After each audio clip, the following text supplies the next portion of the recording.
Yes, we are back, guys. How is everybody? Hope everyone's doing well, having a good day. So this is your football season ending award show, guys. So I'm going to get my guests on in a bit, and we're going to look at player of the season, young player of the season, breakthrough player of the year, goal of the year, and we're going to rank the players this season from 1 to 10. Each player in the squad that has contributed this season to the team, guys. So I'm going to get everyone.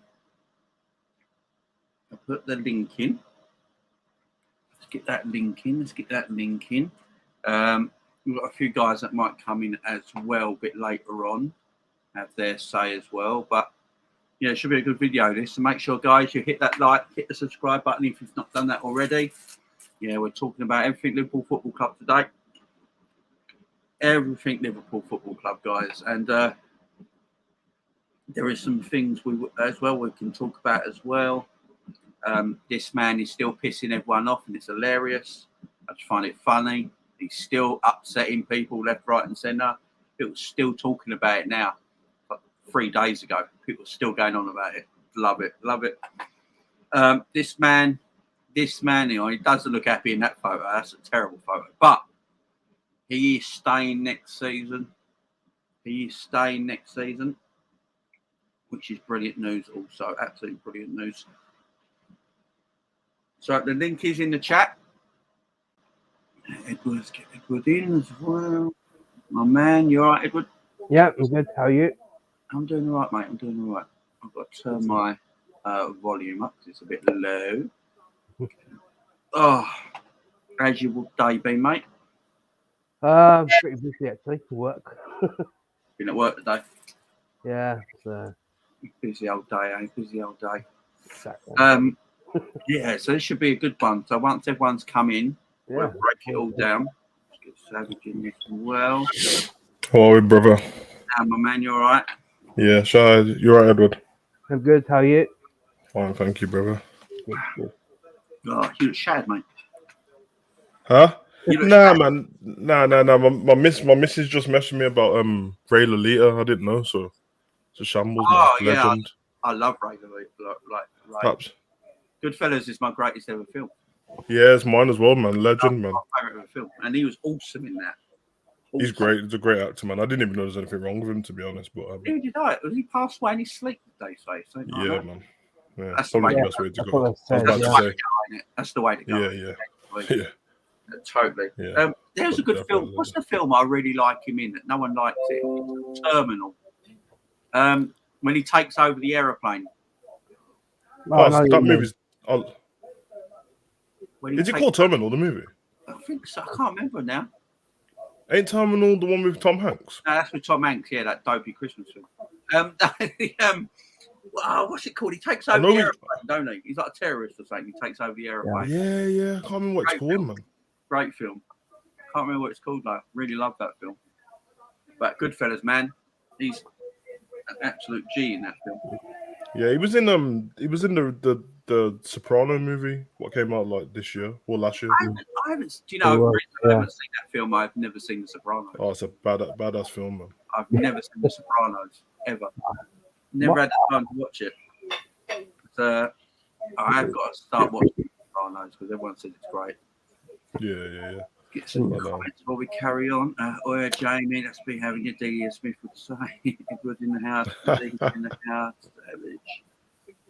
Savage. Did you see the racist abuse aimed at Stuart Stubbs? I don't know who Stuart Stubbs is. I don't know who he is. I don't know who Stuart Stubbs is, my man. Savage, you know? Mate, why did I think there was on about Statman then? Yeah, ain't Statman because the man's whiter than me. I mean, I don't know who Stuart Stubbs is. Big up, John. I have no idea who Stuart Stubbs is, unless it's a typo. Evening, Stephen. Hi, Liz. Hope you're well. Evening, Joe. How you doing? Big up, Daz and Captain Sal in the house as well. Hopefully, Rod's messaged him. So. Oh, Jamie, I know what it is. It's Turbulence. Turbulence, that's it. That's the movie. Yeah. Turbulence. Great movie. Great film. Yeah, Webby. I don't know who that is, so let us know, my man. Yeah, Turbo. I'm going to watch that tonight. I love that film. So, season awards, guys. So, basically, we're going to look at Player of the Year. We can discuss what everyone's thoughts are. Young Player of the Year. Breakout. Has someone got a TV on in the background, by the way? Nah, it's not me. I got my headphones in. Bro, so. I can hear it. Cheers, Edward, in case you get any copyright claim. And Young Player of the Year, Breakthrough Player of the Year. Breakthrough Player of the Year can be anyone as well, guys. It don't have to be young or old. Anyone you feel has had a breakthrough year at Liverpool this season. And Jamie, we might have to change the rules for Young Player of the Year because there's only Harvey and Curtis. It's under 21, isn't it? All right, we can go 23 and under then. We'll go 23 and under. Well, Trent and Kanate just turned 24. They were 24. Kanate's birthday was yesterday, and Trent's already 24. I think Trent was in the season. He was 23, so it still counts. So just Kanate. I'm going with that. Yeah, man. Let's go with it. Go with it, man. He's 23 in the season. The season finished. I think Trent was up for Young Player of the Year, wasn't he? So, and that's 23. Oh, okay, fair enough. Yeah. So that's where I got the rules from. Oh yeah, they must have just changed it. Then that's fair enough, man. Yeah. So if there were 23 in the season, you can vote for him. Yeah. I was thinking that they should probably change the rules of manager of the season anyway. You know, everyone's moaning about Klopp and stuff like that. Yeah. I don't understand why it's not. The thing is, because it's called manager of the year. It's not called best performing manager of the year or best. It's just called best manager because this beautiful German here. Yeah, because if anything, like Pep probably should just get an award just for the fact that his team won the league, but that doesn't mean the best manager could be somebody who, I don't know, if somebody just got promoted and then, Brentford finished quite high, then, otherwise from that, every year it's just going to be the person who wins the league. It's just weird. Oh, yeah. I mean, the manager year, it's all, I had my rant on that yesterday, so. I watched it back, man. It was funny. I don't think I was that wrong either, to be fair to me. No, you wasn't. Because all these people that keep moaning all said Liverpool struggle to get top four. And then now they're saying, Liverpool came second in a 2-horse race. So that's not what they were saying in August. So. I've seen Paul Mercer moaning about it as well, man. And sometimes with Paul Mercer on Saturday, I like listening to him, but sometimes he just talks rubbish, man. He was just pretty much dissing Klopp, and I was like, listen, this geezer, just calm down, man. Yeah, I like to see anyone else do Klopp stuff. Beery in as well. So Beery, there he is, man. Hey, how you guys doing? What's up, Edward? How you doing, man? Come on, I'm good. I was on the move. I was trying to get back, but I don't think I'm gonna make it back, so I'll just park up right here. Hang out with you guys. Why not? So let's look at Player of the Year. I'm gonna get some just get my screen up because I'm gonna get some players up who I think might be Player of the Year, and we can discuss it. And if you think there's other players we could be mentioning, just let me know. Just fucking screen. Right. I hate my computer. I really do. I need a new computer. It's getting so slow. Right. Let's get this. Right, I'm not going to share it because my computer's messing up. So I'll just shout these players out that we put in nominations for Player of the Year. So first one, Alison. Yep. Second one, Virgil van Dijk. Cool. Third one is Trent. Nice. Fourth one is Mo Salah. And the fifth one is Sadio Mane. So they're my 5. If anyone wants any more and you want to debate it, just shout it out, guys. So cool. That's my 5, guys. We'll go across. Tell me the reason who you would pick for Player of the Year, and if you've got a different nomination to me, just let me know. So Edward, out of them 5, unless you have a different person. He wouldn't necessarily be my Player of the Year, but I would have added Matip to that list. Matip, yeah, go for it. Discuss why you'd add Matip, mate. Go for it. Make a case for him. I think he's come back. He's had issues like his injuries as well over the last few years. This year he's been mainly injury free. and he's performed at a really solid level throughout the season. He hasn't dipped once. He's added a bit of calmness to that defence, especially when Virgil in the early parts of the season wasn't up to the level we've seen him beforehand. He was the one leading the defence at that time. So Yeah. I think at the start, I think he deserves a mention for that really, and because up until whilst Kanate was integrating within the squad and within the country, I think Matip did a good job for us in that respect of allowing Kanate the time to do that whilst performing at a fantastic level. Oh, I agree. I understand what you're saying there. Good show, man. Savage, are there all the nominations unless you have another? Discuss? Nah, it was a close choice for me, but I think this one person's been more consistent than any other person in our team, and he kind of has to be. My player of the season is Alison. Matip was really close, but I felt for me,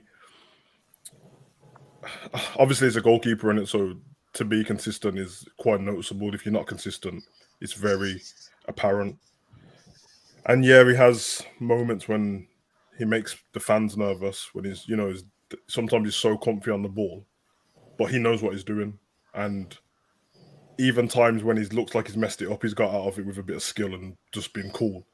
And I don't remember any part this season where any Alison mistake has led to a goal. There's been maybe the odd questionable shot that you think, yeah, I'm sure he can save that. But for me, his one-on-ones are the reason we even got to the position we was in the league.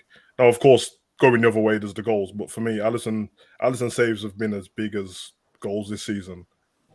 And yeah, I can't pick anyone over him. Matip was close, like I said, but I think everyone else in the team had either periods or big periods of playing great, a few off games, and then back to playing good and then great. I think Matip was probably the second closest in terms of consistency. Yeah. I went through Salah, Mane. All of them had moments. Salah at the beginning, Mane the latter half of the season. Hendo's been up and down. Virgil's been pretty good this season. A bit slow to start off with in terms of like focus and anything and just getting back up to speed. But for me, Alison, even on the stats with his one-on-ones, he's got the highest stats in the world on one-on-ones. Yeah. And yeah, I can't pick anyone over him. So Alison. No, that's fine. Fine. Rod Spyman, how are you? How are you? Good evening, everybody. Good evening. Good evening. Good evening. Good evening.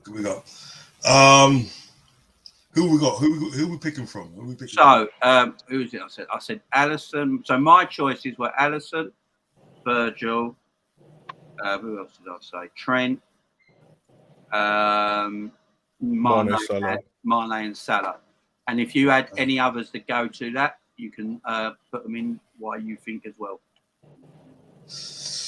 Okay. My one would have to be Virgil van Dijk.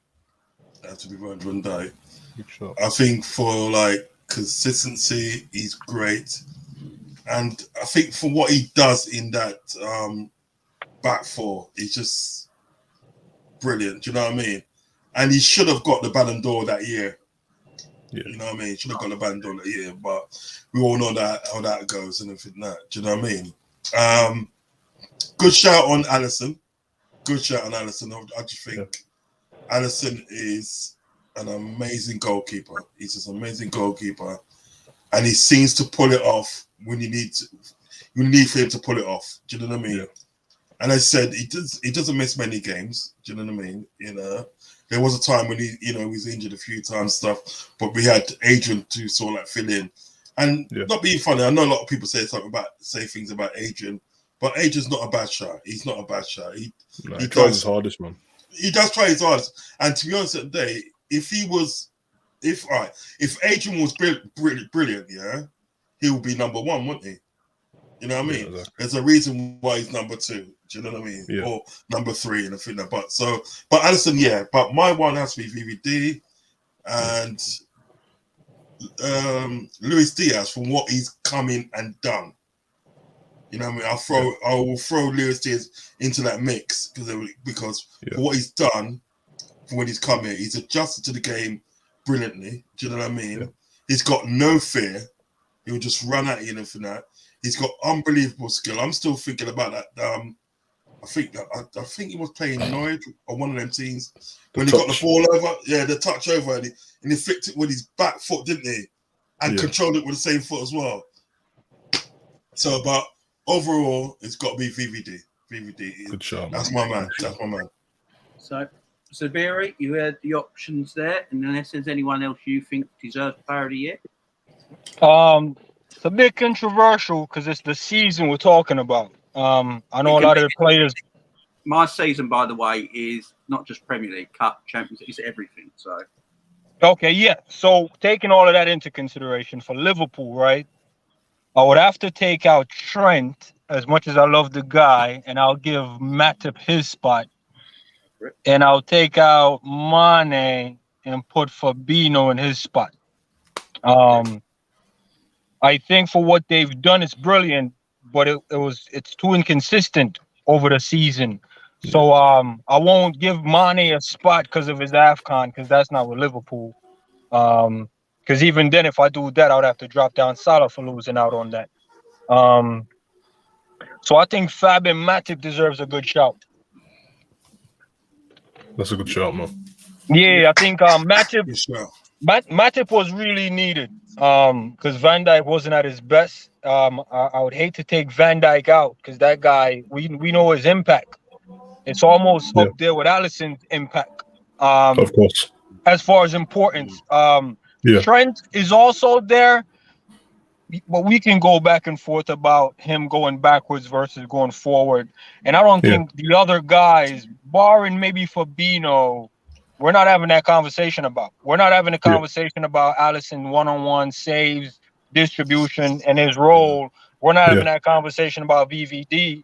And for the role of Fab, we're not really having that conversation either. Because if everyone does their job, Fab is like 100%, maybe a 90. You know, he's like 100 or 0, and he's more times he's 100. If I have to give a player of the year, it got to be Matip. You cannot overlook what Matip have done. I'm not saying Ballon d'Or like Van Dijk in that one season. But if we're talking about importance, Matip is up there.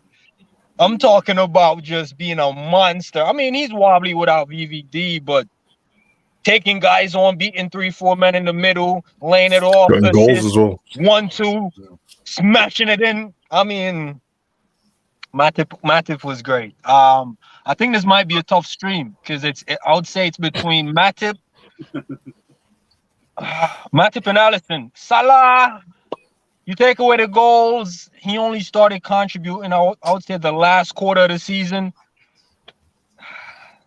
The first half, it's all about goals. Middle of it is like assists. But Matip was just doing Matip things all season. So and Matip added goals to his game as well. I'm talking. I think he's got more goals than Timo Werner, I think. That ain't hard, is it? Really, it's not hard. That guy won Golden Boot. That guy won Golden Boot in Bundesliga before he came here. So if Matip is outscoring him, I'm just saying Matip number 9. Who's saying? Matip's playing midfield, isn't it? You can tell, man. You can tell when he's got the ball. Right. So we got a couple of Matip. Who did you vote for, Jamie? Right, I'm gonna tell you why you're all wrong. So it's Is that going on, Jamie? No, I love it. No, I hear the Matip talk. Actually, I'll never put Matip in because although some people say Matip's been better than Virgil this season, I think it's because Matip has to do more physical work than Virgil does because no one attacks Virgil. Virgil's the organizer. And I think in games when Virgil has missed, you can tell that Matip needs Virgil more than Virgil needs Matip, in my opinion. Yes, 100%. And so that's why I did put Matt. That's why I put, in my opinion, that's why I put Virgil there. It's just what he does. I mean, I watched his thing he did with Rio Ferdinand the other day with BT Sports. And the way I mean, Ferdinand was a top defender. And the way he was talking about Virgil, you could just see that Virgil is just quality. He defends space better than any centre back in world football. And defending space is the complete. That Wolves game, so say for instance, I don't think Wolves scored the first minute if Virgil was playing. I really just don't. It was in Virgil's spot that they scored from. I just don't think that happens. But with Matip, I hear it. I think Matip's been quality. I mean, everyone was threatening in the beginning of the season because of his injuries. Not been injured once this season, touch wood. And he's been fantastic. Absolute rock. Completely underrated in Europe. Completely underrated in Europe. I mean, I look at that Real Madrid back line. He's better than Nacho. He's better than Militao. He's better than all their defenders. I mean, yeah. Tremendous centre back, so I can understand that. It's funny that no one's really mentioned Mo Salah. Top goal scorer, top assist maker. Yeah. I'm not mentioning them either because for me, there's one guy who's our player of the year, and he's that sexy Brazilian in goal. Yeah, I'm going to say it. Come on. He's a gorgeous man, that's face. He makes everything look good. That's a pre, That's the pre. That is the pre. Alison Becker is my player of the year for me personally. I just think he's phenomenal with everything he does.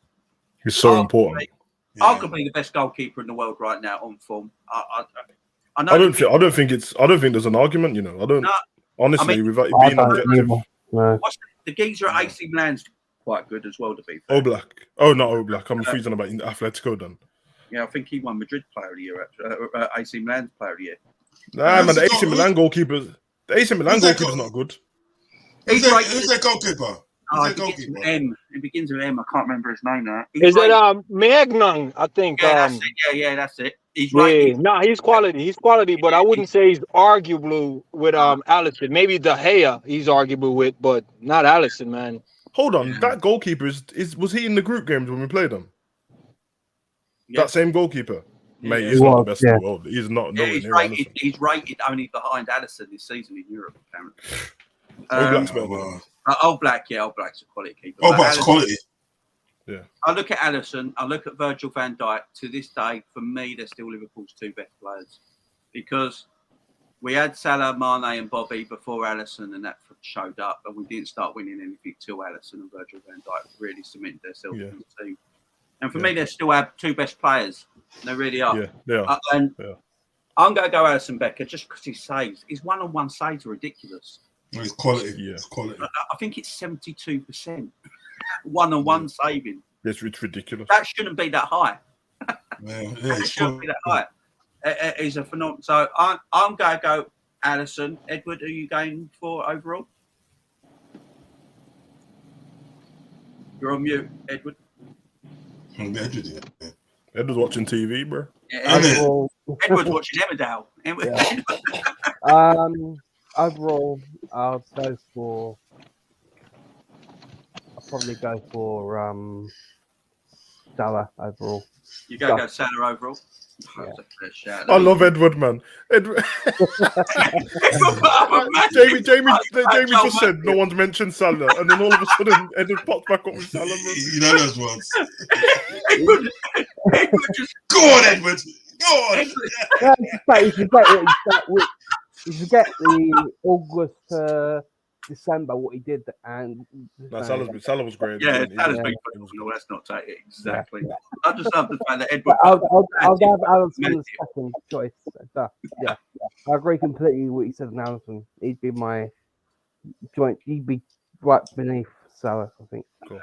Player of the year for me. Nothing wrong with that. So we've got one vote for Ali, one vote for Salah, Savage.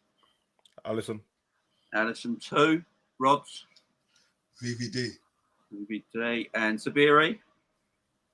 Yeah, I'm gonna keep it real. Not gonna do the Edward. I'm gonna stick to Matip. It's definitely Ali, but I just want to get Matip on the board because Ali already won. So I'm gonna just put Matip on the board. That's a good shout, man. To be fair, did anyone see Virgil's he done an interview with Redman TV, and they asked him about they asked him about what it's like with Matip. They asked him about Matip, and he said He loves that Liverpool. He said Liverpool need to give him a new contract, and he should get Player of the Season. That's what Virgil's. They're words. good friends. They're good friends, actually. Yeah, they're good friends. They're really good friends. There you go. So, yeah. So Alisson's Player of the Year. Right. So Hey, come on, man. He won the vote. Alisson. That's a shout, man, because goalkeepers get left out all the time. They're never going to win a Ballon d'Or true. or anything, are they? So. True, man. True. Alisson Player of the Year, but yeah, it is just because, let's face it, Salah and Matip has also been great. Mane's had a good season. I mean, it's a bit hard with that team because we have multiple players stand out at the same time, don't we? Well, just one thing, yeah. You know what? Alisson's the reason why we're in the Champions League. You know that. Yep. He's the reason he scored that goal that put us in the Champions League. You know what I mean? So yeah, by rights he should get Player of the Year. Yeah, by rights. Still. To be fair, like listen, the reason why this is hard is because it's Klopp's best ever season as a manager. So it means that there's not much between our players. Even like how we're dissecting it, we still think everyone's incredible. But I do wanna know, like, one day a goalkeeper's got to win the Ballon d'Or, surely, because whatever trophies the rest of Liverpool win, Alisson wins them as well, and it's been a massive part of all of it. Yeah, of course. So I think Oliver Kahn was the closest to ever win the Ballon d'Or. Yeah, he came third on it.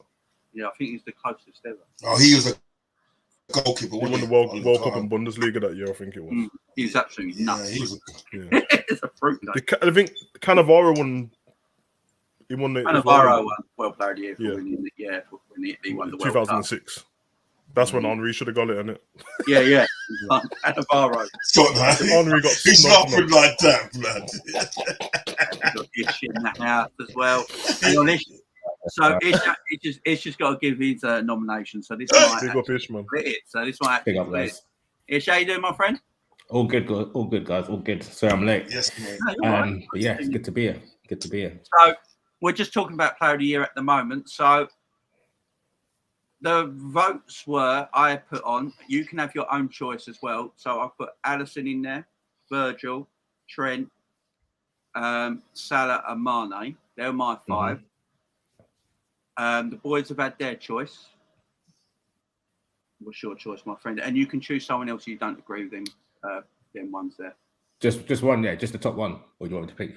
Top five? You can pick. You can discuss all of them if you think who should be Player of the Year, or if you've got a totally different player. For me, it's a very easy choice. If we're looking at the whole season, it's got to be Alisson, man. Come on, consistent from the jump. Like I can reel off about 5 times that he's saved us. Yep. The high line play doesn't exist without Alisson in goal. I don't think we get to within a point of City without Alisson. I think the other players you mentioned, Salah and Mane, they've kind of taken a half of the season each in terms of how effective they've been for us, which has been great. But if we look at the whole season, I think I was really frustrated with Mane at the start of the season.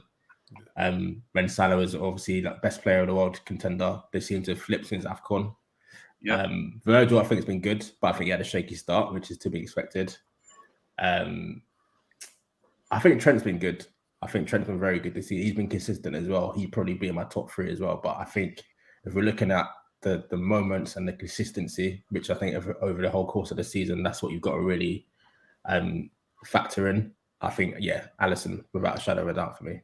Perfect. Yeah. You've been looking at my notes, bro. Man said everything I said, you know. Everything I said. Hey, great minds, bro. Great minds. But yeah, I love the guy, man. I love him. That's free for Ali, so he's definitely getting that Player of the Year. Alisson's Premier League record since he joined Liverpool, 136 appearances, 64 clean sheets. Jeez. 1 goal and 2 assists. That's mad. That's like a centre back. That's like a centre back kind of stat. Yeah, that is a centre back stat. You wouldn't think that was a goalkeeper. He's just a tremendous. So good, man, and because of VAR as well. So he's made so many saves. What was already offside. Some world class saves as well. Yeah. Plays he didn't need to make because exactly. He just. And I always say about Alisson, he never has to make that massive diving save, does he? It makes everything look easy. That one where he's got to throw himself from one post to the other because his positioning. I've not seen a keeper with positioning as good as he is since, I don't know, Schmeichel in the 90s for Man United. Yeah.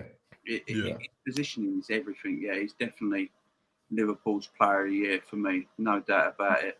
Right, let's talk about young player of the year. Young player of the year was quite difficult because as we discussed earlier, some people have turned 24. But they need to change his rule, you know. They need to change it to 21. It's mad. The ones that were in the list were 23 at the time. So Trent was 23 in the season. So was Konate. So it's a bit difficult. So I'm going to try and pick a few out, and we can discuss them. Kelleher is one of them. And the reason I'm putting Kelleher in, we won the League Cup without him, and I think he deserves a bit of a bit of acknowledgement about, and a little bit of talk about him. I think he won the League Cup. Trent Alexander-Arnold's got to be in. I know he's 24 now, but he was 23, so that's pretending it never happened. Konate the same. Great breakthrough year for him. He's played really well this season. If I get some Konate's stats up. Actually. Yeah, man. Happy birthday, Konate, man. This is his birthday yesterday. Yeah. Bro, stop that. And get that Champions League medal for his birthday, man, in Paris, in his hometown. It's going to be a beautiful thing as well. Yeah. Yeah. Trying to see. He's only had 11 Premier League appearances this season. He's had 4 clean sheets, but he's played a lot of Champions League games as well and domestic cup games. So, yeah, and still unbeaten. And I remember when we bought him, everyone was really concerned about his injury that he got at when he was at Leipzig, that massive, horrible injury he had. Everyone was threatening about him. You wouldn't even think about it now, would you? He's up there for me. So Trent, Kelleher, Trent, Konate. This is really hard. So I'm going to have to put Curtis and Harvey in there, although they've not played much. And that is about it. Them two ain't getting no votes, man. They play. I think that is about it. No, man. Harvey Elliot scored this season, isn't it? Yeah, Curtis is playing. It's a great goal as well, to be fair, Harvey. Right. Yeah, it was it? Let's put it just to 3 then. Let's just put it to 3. Konate, Trent, and Kelleher.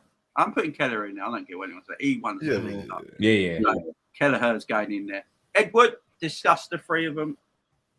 Edward's going to say Salah. I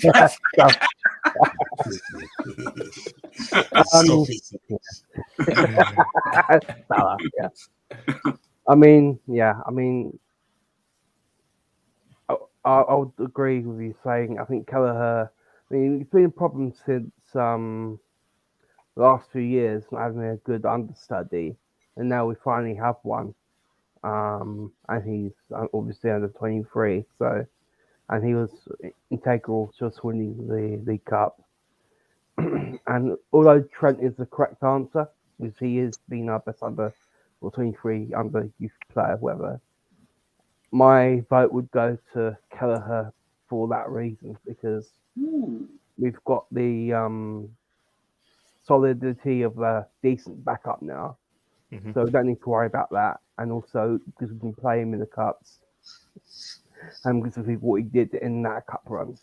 But I'd also like to give a shout out to Harvey Elliot, because you've got to remember, before he got injured, he was a starter for us, not on the bench. He was starting games. And when he was starting, he was very impressive. And when he come back from the injury, and he hasn't been up to that level yet. But I think this summer, a good pre-season, I think he'll get back to those levels.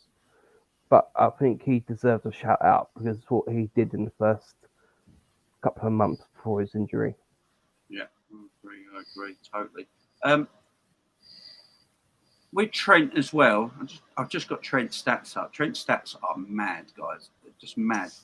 161 appearances, 10 goals, 114 wins and 19 losses. He's had 57 clean sheets.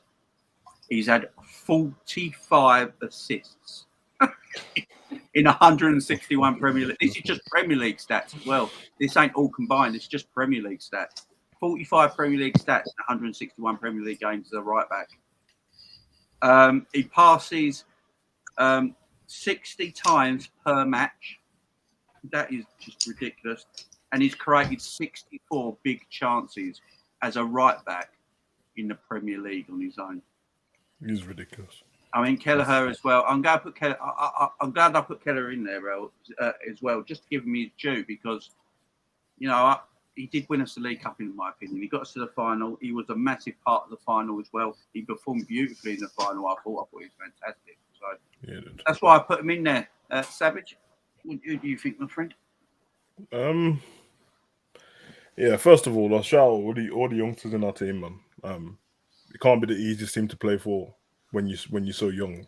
You would think it would be the opposite way around because you're world-class players, but you have to take into just the fact that there's nerves and people being so much of a higher level than you. So it's going to take some belief and confidence in yourself to feel like you're part of the team. I feel like Curtis had it last season, and then he had the injury. I think he had an eye injury, didn't he? And then he had an illness and COVID. And then he starts to go. He's gone back into his shell now, where he seems like he doesn't believe in himself as much. Harvey was good before he had injury, but he wasn't that many games of the season. He looked sharp. Kelleher was good, especially in the League Cup leading up to the final, and then obviously scored the winning goal. And he's improved a lot since last season.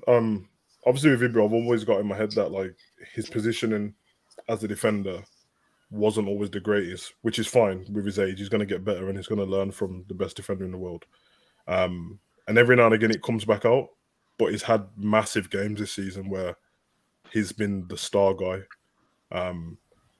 Bullied Man U.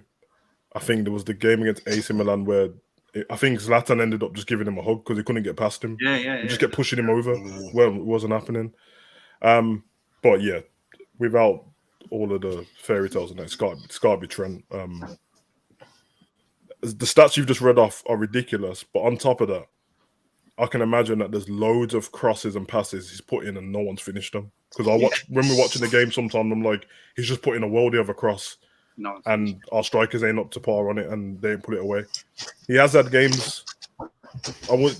He's actually been way better defensively this season. He still has frailties in some parts, and I mention all the time that there's that lazy thing he does when he's running back, and sometimes you'll see a whole game when he's on it completely. Like in the Tottenham game, I thought that he had Son in the first half. I thought he was one of the better players, but then the second half, the laziness switched on again. But he's been way better defensively, and obviously his crossing and passing just getting better and better. It's quite ridiculous, to be honest. And yeah, man, I don't know who's better than him in the world in that position, to be honest. So he's got to be the young player of the season for me. He's only going to get better. Exactly. Dabiri, my man, your choice. Want to give out 2 honorable shouts. I think it's Cade Gordon coming in, banging in a goal. Didn't really do much, kind of like attacking Minamino on the youngsters side. I'm not really going to rave about him, but, I'm just going to give him a shout out. It's hands down Trent, but you still got to big up Kelleher. I think Kelleher was massive as a young kid coming in. Not really going to shout out Jones because I'm not sure where we're going to go next season with Jones. I think Jones might find himself in a squad player role. Not because he doesn't have the quality, because I think it's his state of mind as far as how he approached the game and what he does in the game. I get frustrated with Jones watching him hold on just a little bit too long trying to sauce up the place. There's a time and place for that, and I don't think he quite find it yet. So, not a slight on him. They're all young. They're all growing. I can say about Trent defensively, he can do more. But, those things are going to come. But as for right now, it's unfair that every youngster in our team following Trent. Unless they're doing something magical, following Trent is like, you just can't do it. Can't do it. Can't follow Trent. Trent is untouchable right now. So, hopefully he goes and we rate him as a young man or a man versus a young player. But as long as Trent got the young in front of his award, no one is close. Yeah. Facts. Great. Ish, go for it, mate. Yeah, man. I can only echo what Zabiri said regarding Trent. Like, it's got to the point now where I don't even put him in like best right back in the world conversations. I have him in the conversation as like one of the best players in the world. Full stop. He's up there, man. The guy's amazing. He's top 10, 15 players in the world easily for me. Yeah. So I don't even entertain the right back chat with Reece James, with anyone else. Like, I rate those guys, but there's levels in it. You're not right back. Yeah. Well, there we go. Exactly. Now, I want to see my man in there. I want to see my man in the back four for a whole season and see what he's saying. Then tell me. See what he's saying. But I want to big up Ibu as well. Big up Konate because two reasons. First of all, for slotting in so quickly, I think what he's done this season, I think we underrate it a lot. I was chatting to wait, time out, Ish. How old is Konate? Was Konate on that list? Yeah, he turned 23 yesterday. 24 yesterday. 24. No. Yeah, he's young, bro. He's young. He's young. He's a baby. Nah, I rate Konate as a grown man, you know. He looks like one, bro. He looks like it's nuts. It's like a linebacker. Yeah, no, I thought he was like 25. Yeah, he's young. He's whatever he wants to be, Sabiri. Let's put it that way. He's up there. Still Trent, but he's up there. I forgot him. Yeah, I apologize, Konate, if you're watching. And he's given Matip a chance this season not to have to play every game as well, which I think is just as important. I think Matip said that in an interview recently that he's actually allowed him to get the right recovery time. So I think for what he's brought to our team in terms of stability, partnering, coming in and slotting in next to Virgil as well, I think, like I was going to say just quickly before I hand over, I was chatting to one of my Man United mates yesterday, and he actually thought Konate had been with us for like 3-4 years already, which I think says it all. Like, he slotted in so well. When he plays now, between him and Matip, it's not really a big debate. I don't really mind which one plays if I'm being real. But yeah, got to big him up, man. He's only going to get better as well. Question for you, Jamie. How did Konate not made it in the Player of the Season for first signing? That was big, you know. I just realized we done last summer. Yeah. Because I forgot. We got too many stars. That's what it is. There's too many to pick from. But yeah, well said, Ish. Well said, my friend. Rods, go for it, mate. Yeah, well, how I'm gonna do this at the end of the day, because we all know who's gonna get it, Player of the Year. You know what I mean? We all know Trent's gonna get it because from the time he did that dirty out of the foot pass across field, you know. Out of the foot pass across field, that was just like, yo, up there. But so what I'm going to do, he's already got it anyway. I'm going to big up some of the other players still. No, he's got it. You know what I mean? He can't change it. He can't change that. He can't change that still because he's at Scouse Cafu. He's Scouse Cafu blood. So here what happened. I'm going to big up some of the other players still. Zabiri touched on that Kai Gordon and everything that. I was going to touch him as well because he's doing big things in the academy and everything that. For him to come in to a first team game and everything that, right, and get us back on level terms, do you know what I mean? And the way he took his goal and everything that, he's got a lot of promise and everything that. So I have to big him up still. Harvey Elliot, I'm going to big up Harvey Elliot because he had that bad injury. Because people got to think at the end of the day, if he didn't get the injury and everything that, right, where will his development be now? His development might be up there. Do you know what I mean? You know, because he had an injury, you know, he couldn't play him for a while, but then he came in and scores a goal and everything like that. Curtis Jones, I like Curtis Jones. I think he's good on the ball and everything now. Do you know what I mean? I think I put him out on loan. Loan for a season and everything like that. Do you know what I mean? So he can get regular football and everything like that and develop more and everything like that. Do you know what I mean? But I actually like Curtis Jones and I think he's actually good on the ball and everything like that. I've seen him do some good things on the ball and everything like that. And I also seen him do some bad things on the ball. But he's a good player still. I think you should put him out on loan. Then you got Konate and everything like that. He's just a colossus. He's a colossus for me. Do you know what I mean? He's a colossus and everything like that. He's just like, you look at the size of him and everything like that. You see that running towards you and everything like that. You're running the other way, mate. You're literally running the other way. Do you know what I mean? No, seriously. Game over. It's game over too. Game over. You see what you talk about the Man United game and everything. Man United, right? Do you see what he did to Fred? When he tried to put it on, Trent, he tried to put it on Trent. The man just hanged him and said, picked him up, put one side, you know. Pick man up by his armpit. Where you going, man? Where you going? You know those ones, isn't it? That's some disrespect in the armpits, you know, man. you know what I mean? So it's like what Joe Gomez done to Sterling, and he just picked one up. I know, he's like saying, he just get over there. He just get over there. I forgot about that one, you know. Do you know what? Sterling went full stone cold the next day, though, innit? In England. Yeah. Jesus, bro. Yeah, he had to sort of like, you know what I mean, try and get his rep back and everything. But no, it's at the end of the day, he trying to pull him off and nobody else can see, you know. Nobody else can see. No. Anyway, who was Kanate's partner in Leipzig? Upamecano. He's not had a good season either. He ain't doing too well at Munich, is he? Nah, everyone he was the highest rated one as well. Yeah, everyone thought he was like the you know what I sort mean? of lead centre back. It was actually Ralph Ragnick who told Jurgen Klopp to go for Kanate and not Upamecano because he said Kanate was the better footballer. So yeah, but he's coming and done sort of like amazing stuff and everything and that. Yeah. And I can only see him getting better. I can only see him getting better and everything. Most of these players that are discussed and everything that obviously apart from Curtis Jones, which I think should go out on loan and everything that, I think they can only get better. Do you know what I mean? Because they're showing what they can do. Showing what they can do, they can only get better. 1 minute, guys.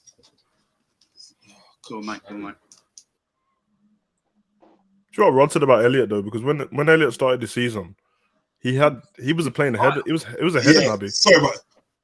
Sorry about that. I just had to answer the T run. I got to do a T run in a minute for the old parents and that. You know what I mean? Yeah, T run, man. A T run for the parents. Listen, you got to look after the parents, you know. Parents are number one, you know. You can't forget the parents, you know. You know what I mean? They looked after you when you was a kid. You should look after. I'll tell you, they're still looking after me now, pal. I'll tell you. No, but yeah. So Kanate, right? Kanate, you know, he can only improve on it. But obviously, the number one person's got to be Trent Alexander. It's got to be Trent. Yeah, Alexander. But, you know, we got some good players coming through the academy. Do you know what I mean? When you look at the academy and everything, it's just amazing. And said it, Dixon, Bonner, Golden, Kelleher, Billy the Kid. I think.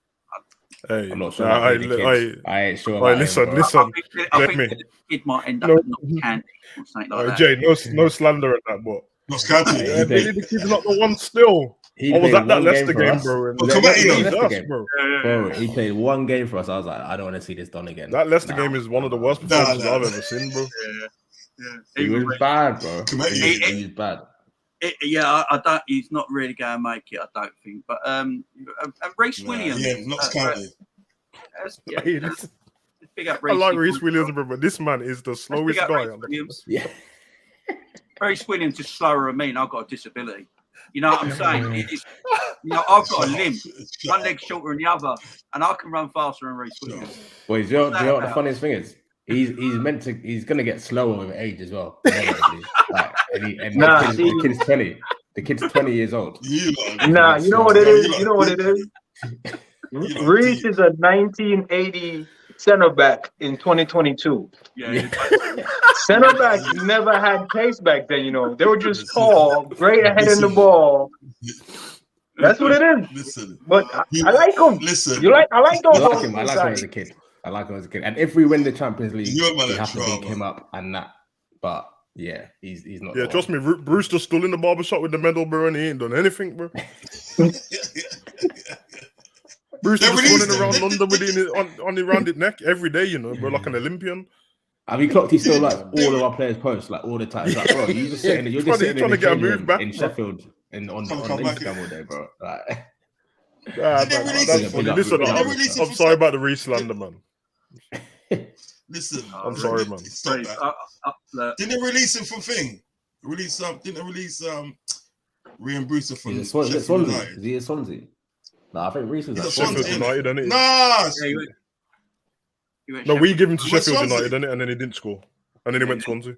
Then he went to Swansea. He went to Sheffield United first. I didn't even realize. Yeah, he went to Sheffield United when they got relegated, and he didn't score. I thought that was my man, Ben Davies. So he's not at Sheffield anymore. Ben Davies sold him over there for like 34 million.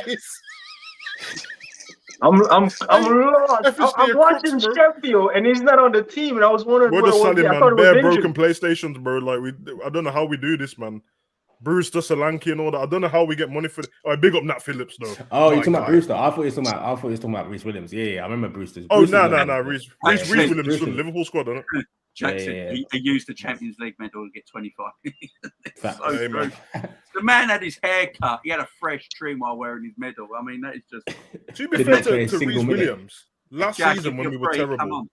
Jack, you know that if you're game. free, You know that game when we beat Spurs 2-1 and Firmino scored a header last season. The last minute. Yeah.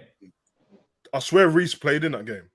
Yeah, he played well. He was at centre back and he dealt with Son still. Okay, he didn't deal with Son, but he was there. Nah, someone was on the other side. I think someone was on the other side to him, so he wasn't even really having anything to do with him. But he actually had a good game. But here what happened? Here what happened? It was him and Here Nat what Phillips. happened, Wasn't it? You can only It have one. happened. You can only pick one to keep. If you hadn't could pick two of these defenders, you had two to keep: Reece Williams or Kabak. I'll take Kabak. What? Oh, yeah, Kabak is toilet He's a bit water, quicker. you know. He's a bit quicker. He can play the high line a little What? bit. Reece in that high line. You know what What? Kabak done to me, bruv? Reece Kabak last Cox, season man, turned me into a 10-year-old, bro. You know when he's in school, we're all Liverpool fans in it. So we've had a bad time, and I used to lie in school to big up my players. So Man U fans were giving me vibes talking about my players, and I'll be like, "Now you talking about Lucas is a bad man, you don't understand." Voring in them, man. And Yeah, but realistically, in my head, and I'm like, these men are dead, bro. Nah, I'll take Reece, man. Kabak is too squared, man. Yeah, nah. Kabak is like a dice, man. He's like a mini Maguire. He doesn't turn well. He's not that bad. Reece can move. Reece is flexible. He just doesn't have pace. Kabak is stiff, man. Nutmeg, just square on every time. Kabak was. Zabiri. Sorry, guys. I've got to remind everyone of this game for Kabak. Do you remember we was beating Leicester 1-0 and then we lost 3-1? Listen. I'm telling you. That game was the most fugazi thing I ever. Do you remember Alison came out and gave Kabak sweet chin music on nearly on the halfway line? Then I'm seeing Vardy doing air guitar with the corner flag. That game was nuts, bro. That game was peak. nuts. Kabak went to sleep all game, you know. Kabak is not a defender. He's not a defender. He doesn't have the defender moves, man. I'm telling you. He's You see the thing with Kabak. When you see the thing with Kabak, the thing with Kabak, right? Kabak was playing with Schalke and I think that, right. He's from Schalke, and they're a good team, Schalke's a good team, right? The Reece Williams that day, he was playing with Kiddermans to him, Kiddermans before he comes to sort of Liverpool and everything that. So I have to give it to Reece Williams, to be honest, at the day, because Kabak at the day should have been at the day much better than Reece Williams, but he wasn't. He wasn't, brother. You understand what I'm saying? Reece is just slow. Was he worse though? I don't know if he was worse. I just think they were both just not that good. They're just not. Look, I love Reece Williams. Nah, man, Reece Williams. Love him. Every time inside training's on, Reece is there. Every time. They must love him for some reason. I don't know, man. I just love the fact that Nat Phillips bangs Liam Gallagher's daughter, and he moans about Liverpool. That's nuts. Yeah. Nat Phillips is a serious guy, man. Whispering Klopp in her ear while he's banging her. It's just brilliant. Right, so Trent, get away from that. So Trent is young player of the year. We all decided, yeah. Yeah, man. Yeah. Alison player, Trent young player. Right, next one is breakthrough player of the year. This is an open forum. Don't matter about age. Who you think has been the breakthrough player for Liverpool this year? Edward. Oh, that's a tough one, really. It's very tough. Don't say Salah.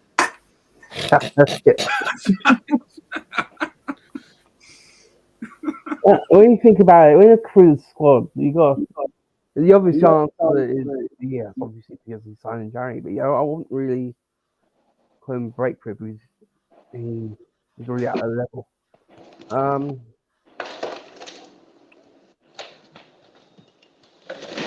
gonna go Naby Keita. I would go for Keita because I didn't think he had it in him before at the start of the season to maintain his fitness. Firstly, secondly, to get to a level where he's playing at a decent level consistently throughout the season. He's managed to do both. Whilst he hasn't been up to his best like in 18, 19, he's still maintained a decent standard throughout most of this season. So I hear that. he'd be my shout for breakthrough, yeah, because I thought he was finished really at the end of last season. And I thought this would certainly be his last season here, but he's managed to turn things around, and I think he will be a very reliable player for us in the next 2 years. I hear that. And then Kate, very good. Hugo? It's a little bit of a hard category, to be honest, because I'm guessing like the breakthrough is kind of like the most improved on it, because Anyway, I suppose our club's kind of you deceive it. Like, it could be a player that's been at the club for a while and this season he's just come better and looked decent, or it's a new transfer who's come in and broke through the walls and it's amazing. Do you know how many games Tsimikas has had this season, Jamie? Does anyone know? See me, I'll go and have a look. Yeah, because that's a shout, by the way. I don't know, because I'm looking at us. But I'm going to go with Jota. It's a shout. I'm going to go with Jota. 20 plus goals this season. Tsimikas. When did we sign him last season? Did we sign him last season? COVID year, yeah. Halfway through, January. No, we got him in full season. We got him in the August with Thiago, didn't we? So we got him summer last season, and then this is his first full season. Yeah, this was his second. Oh, second, Jota. I'm gonna go Jota. I have to, because the rest of them have been at the squad quite a bit now. Most of them already won the Champions League, the previous one. Some people have gone backwards, like Ox, and realistically, I would. Did you find out how many games Tsimikas had? 15 Premier League games, that is. So he's probably had more than that this season. In his future. If you want to say Tsimikas, I'm here for it.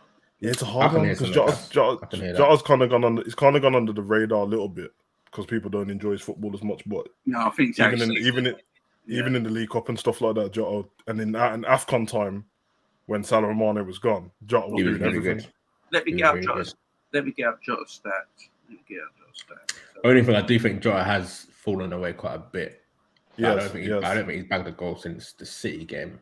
Yeah, so Jota's stats this season is 35 appearances, 8 of them as sub, and 15 Premier League goals. He's had 121 appearances for Liverpool and Wolves, 40 goals and 10 assists. I'm gonna go Tsimikas. I'm gonna go Tsimikas because once again, it's a little bit. The reason why I was asking about the games because the consistency thing's a little bit hard when you haven't played as many games, but at the same time, it might be a little bit harder to be consistent because you're in and then you're out and then you get dropped and you don't play. Remember, we've had that at the beginning of the season where Robbo wasn't playing very well and he was still getting played. And then Tsimikas would come in for one game, have a great game, and then he wouldn't play the next one. But I think overall, I don't remember him having a bad game when he's come into the squad. The other two probably cross more than Tsimikas, but his success rate with crosses is probably better than both of theirs. Even though Trent's the better passer with the ball and crossing, he kind of picks out the right time to do it instead of just spamming it in. And his link-up play on the left-hand side with Mane and when Thiago's there, has got really, really good as well. And to me, there's no drop-off when the only drop-off when him and Robbo playing is Robbo's intensity. Yeah. But Tsimikas kind of makes up with that in his technical ability, and he doesn't have to do that as much. Sometimes Robbo runs off like tunnel vision with his head down and then doesn't look up to the last minute. Tsimikas is a bit more measured, and I think he deserves it. And the FA Cup, he scored the winning penalty, and he deserves it. So I'm gonna go with the Greek one, Tsimikas. He deserves it, man. Big up to him. Great left back, man. Sabiri, my friend. And this is about the breakthrough player for this season, right? Yeah, for this season. Open. All right. Whoever you fancy. Hey, Rats, let me get 2 more tea for Edwards and Hugo, because they're falling asleep. Breakthrough has to be my man Ibu Kanate. You talking about breakthrough? He break through so clean, people thought he was signed 2 years ago. That's what you call a I wouldn't breakthrough. argue with it, man. I wouldn't argue with it. I'll do it. Gotta give a shout to Diaz. I've never seen a man come through in January and said, I am here on this wing to stay. Mhm. So I'll edge it to Kanate, because that guy right there, if it wasn't for Van Dijk coming back, Abel would be a starter. Guaranteed starter, hands down. And I gotta say the same for Diaz. I'm not sure what Jurgen Klopp is gonna do next season, but I don't know if he's gonna keep Mane in the middle. Well, What he's gonna do with Diaz? Mane will be at Bayern Munich, so it won't be a problem. Mane's about to leave, So- bro. Problem solved. So Hey, Diaz listen. is the starter on the left wing. But he got a problem with the center back, because We do. we got 3 good ones. We got 3 good ones. And it's no slight on Gomez. Gomez is a great center back. I'm not just knocking down Gomez, but I think Ibu came in so clean, never kicked up a fuss. I think he knew, like, hey, I might be third, I might be fourth, I don't know what it is. I'm gonna take my opportunities, and took everyone flawlessly. Might have fallen asleep here and there on the defense, but Diaz up top. Can I pick 2? No. I feel One your and pain, and done. I tried to be objective with Diaz just because he didn't come in from the beginning of the season. Otherwise, I would have picked him. I just didn't want to be harsh with it, but Diaz has been incredible, man. You know what? I'm gonna give it to Kanate because he started in September. I think Simi is not a bad shout, but he's already been here and he's just in the wings waiting for his moment. But Kanate, man, talk about an impact. Yeah. Yeah, I have to go Kanate. The only reason it's not Diaz is because he started in January. That's the only reason it's not Diaz. But Diaz, oh my God, he's nice. Shout, man. Ish, my man. Yeah, big word to what Zabir is saying. Big up Kanate, big up Tsimikas as well. But I'm gonna pick one. I'm gonna talk about 2 players first. One who's been at the club for a while. One who's going into his second season this season. Bit of a left field one, but I want to big up Joel Matip this season. And I know he's been at the club for like 4 or 5 years, so it seems a bit weird to give him breakthrough. But this is the most games he's played in the season. I think we got to like Christmas, and it was already the most number of minutes he's already played. He'd ever played in a single season for us. And I don't want to interrupt you. No, Jamie, mine's Minamino. Carry on, Ish. Go on. Tacky. I just remember, I can hear carry on, that. Ish, sorry. FA Cup, League Cup, top goal scorer. But Matip, I think this is the season now where I'm actually hearing recognition from rival fans as well. Because people always thought, it's Virgil van Dijk and a backup dancer. Doesn't matter who it is. But anyone who's watched us play this season will tell you that the first part of the season, especially, Matip was probably better than Van Dijk. He's hit new levels this season. And for me, it's just the consistency. We all knew he was a great defender, but we never get 10 games in a row out of him. And like I mentioned before, we've got to shout out Kanate as well for kind of bringing the levels as well. But I think Matip this season has kind of been on a par with Van Dijk, and that's the best compliment I can pay him. 100%. But the person I'm actually going to give it to is another guy who's not necessarily a new player, but I think this is a very, very big season for him this season. Because last season, the agendas were wild. I know exactly what you're going to say, man. The stuff I was hearing people say about this player, it was got dragged off against Madrid. Disrespectful to no end, bro. No end. And I know towards the end of last season, those last 10 games when we won 10 in a row, he was excellent. But I think this season was a season where he's kind of put to bed any doubters, anyone who was trying to talk anything on his name. And the only thing, again, is just the consistency. But I think Thiago, for me, has got to be our breakout player. The importance he's shown to our team this season, it looks like we can't win without him, which is not a good thing, but it just shows how important he is when he's on the pitch. When he's on that pitch, I look at the Man United 4-0. That's a 10 out of 10 performance. That was a 10 out of 10 performance, hands down. And I've been lucky enough to get to a few games this season, and I'll be real with you guys. Watching him in the flesh, it nearly brought a tear to my eye. When I'm seeing him, I was at the semi-final against City. When I saw him play the outside of the boot ball crossfield before the goal, I just thought, I'm blessed. I'm actually blessed to be witnessing this in the flesh. This guy is I have no words. I actually have no words. He is a beautiful footballer. And I'm just glad people they're respecting him now, because last season people were talking nonsense on him just because he was taking him time to adapt.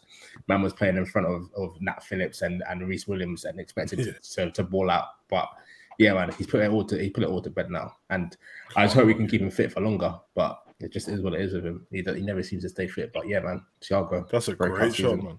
Yeah. You know, his assist from the weekend goes under the radar because no one cares because we didn't win the league. The back assist, bro. No one even talks about it. What, the back heel? Yeah, man. He's naughty. He's just quickly on that. Actually, I was arguing with Saint because Saint was saying, obviously, big up Saint, but Saint was saying he didn't want him to start in that game, and he was like, "Look, we won the game anyway. We could have won it without Thiago." I said, "Listen, we don't score that first goal without him doing that, because whoever, I think it was Cody behind him, intercepts that, so we don't score the first goal. We're still a goal down.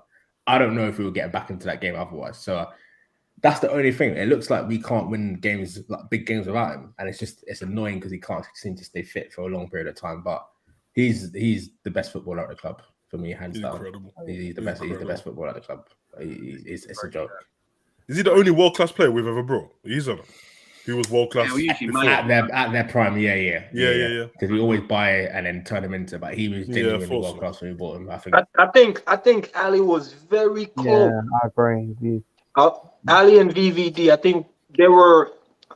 I think those were, and we just got him before anybody else can get him in the world class ability. I think they were both on the cusp of it, innit? Yeah. Ali had to come to us because we rattled him the season before, innit? The Roma game. So he was like, "I'm going to that club, man."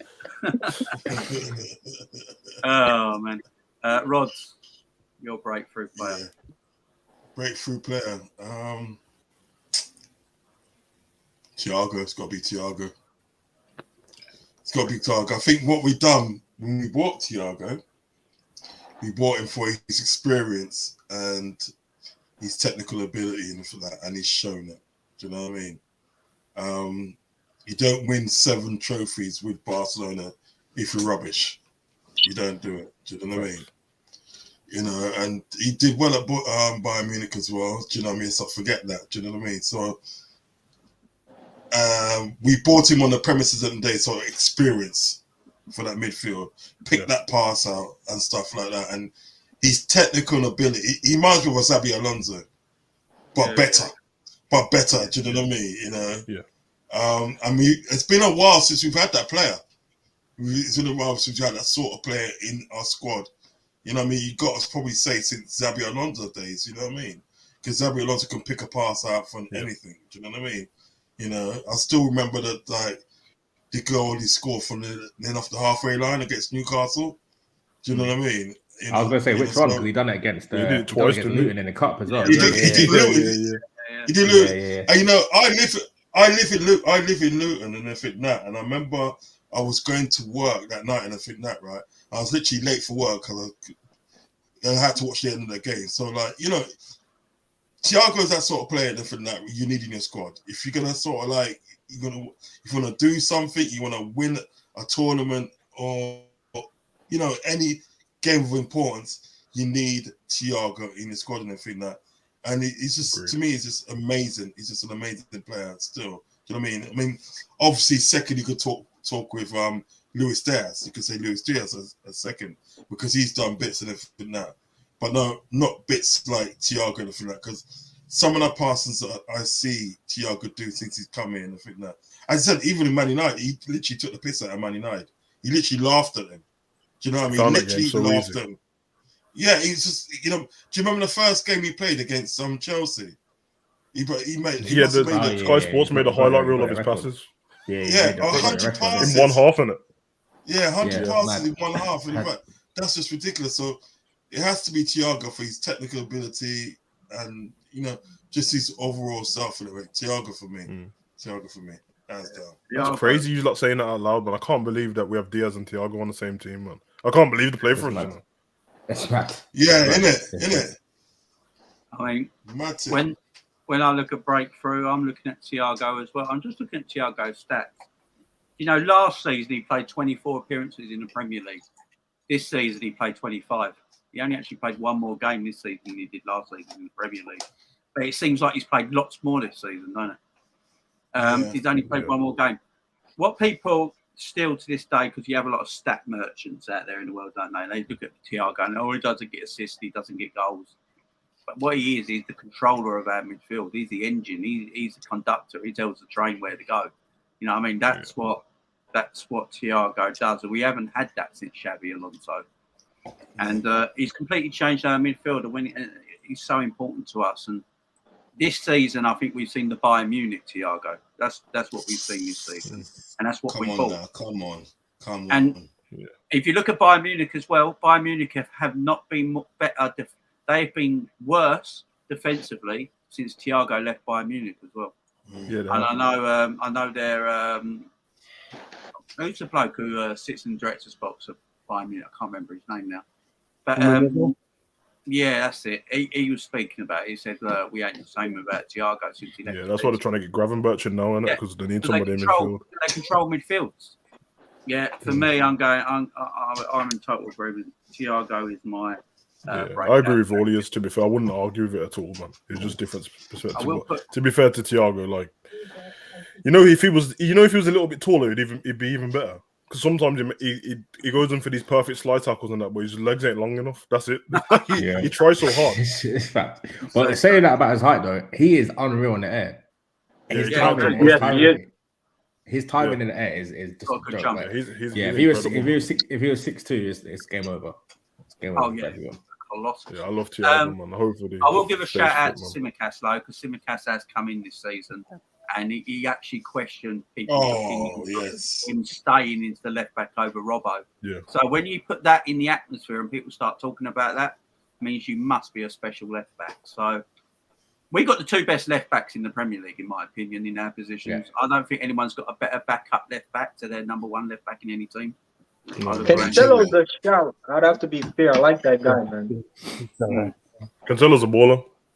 He can play anywhere. He's like Trent. Yeah, he's just a footballer, man. Yeah, I apologize. Yeah. He's not a left back. You're right, Jamie. Carry on. So Thiago gets that as well. So Alison, Trent, Thiago picks up them Wolves. Right now, this should be a fun one. Goal of the season. Goal of the season. You can all go back and remember. I have the two already in my head, man. I have a feeling me and you are going to say the same ones. For me, maybe. For me, it's quite easy. It's Mo Salah against Manchester City. That second goal. He took on the whole Man City team and scored. No one did it against Watford the week after as well. Ooh, he sit down. I think he sit down. Silver. All of them. Sit down, man. Sit down, man. He sat down the whole City.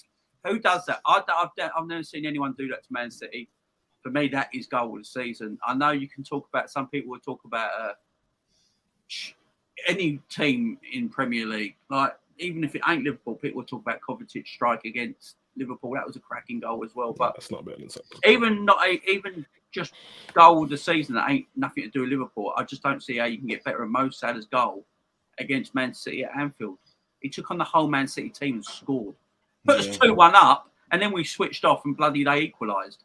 That game hurt. That equaliser hurts. So just deflection as well. Man, my heart's beating thinking about that goal in that game. I got a video coming out next week after the season's completely finished, after the Champions League game comes out, talking about the only difference between Liverpool and Man City is that Liverpool turn off in games and Man City don't. And I'm going to show pointers of games where that happened and we let results slip. But that's next week. But what a goal, man! But that goal gets City. I mean, people can go and rewatch it. It's just ridiculous. It's fresh in my head as well because I think it was Sky Sports or LFC. They posted all the Salah's goals from this season. Yeah, I see that earlier. You watch it, man, and it's disgusting. I mean, the one against Watford is tremendous as well, but if you compare Lesser players though. Cathcart. Anyone can sit down Cathcart. There is one thing he does in Don't that forget- Watford game though. When he does that to them, he does this thing where he keeps his foot on the ball and he rolls it forward and rolls it back and then runs up, bro. That's so They're all disrespectful. sliding in different directions. It looks And nuts, bro. And that period in time, I do believe Mo Salah was the best footballer in the world in that time. That part of the season. So, oh man, yeah, I'm going. Watford must hate Salah, man. He did that in his first season as well. Yeah, no, it's a regular thing.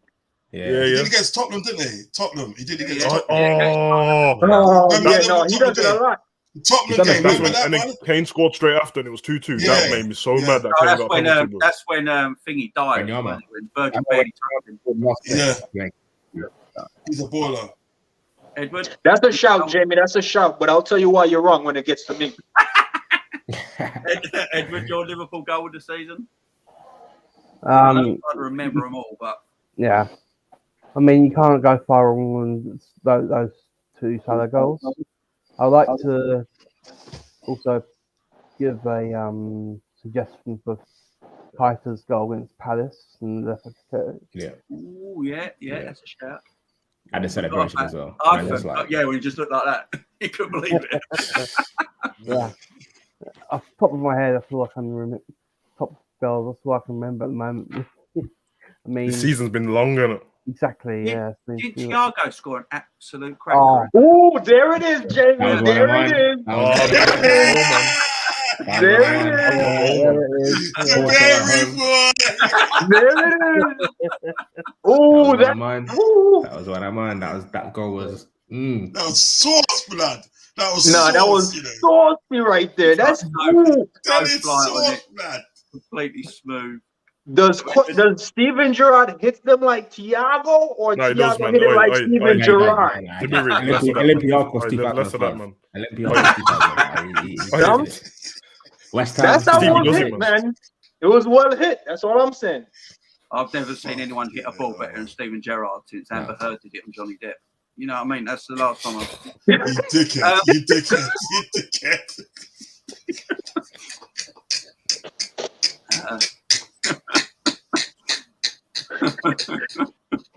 Nah, you know what?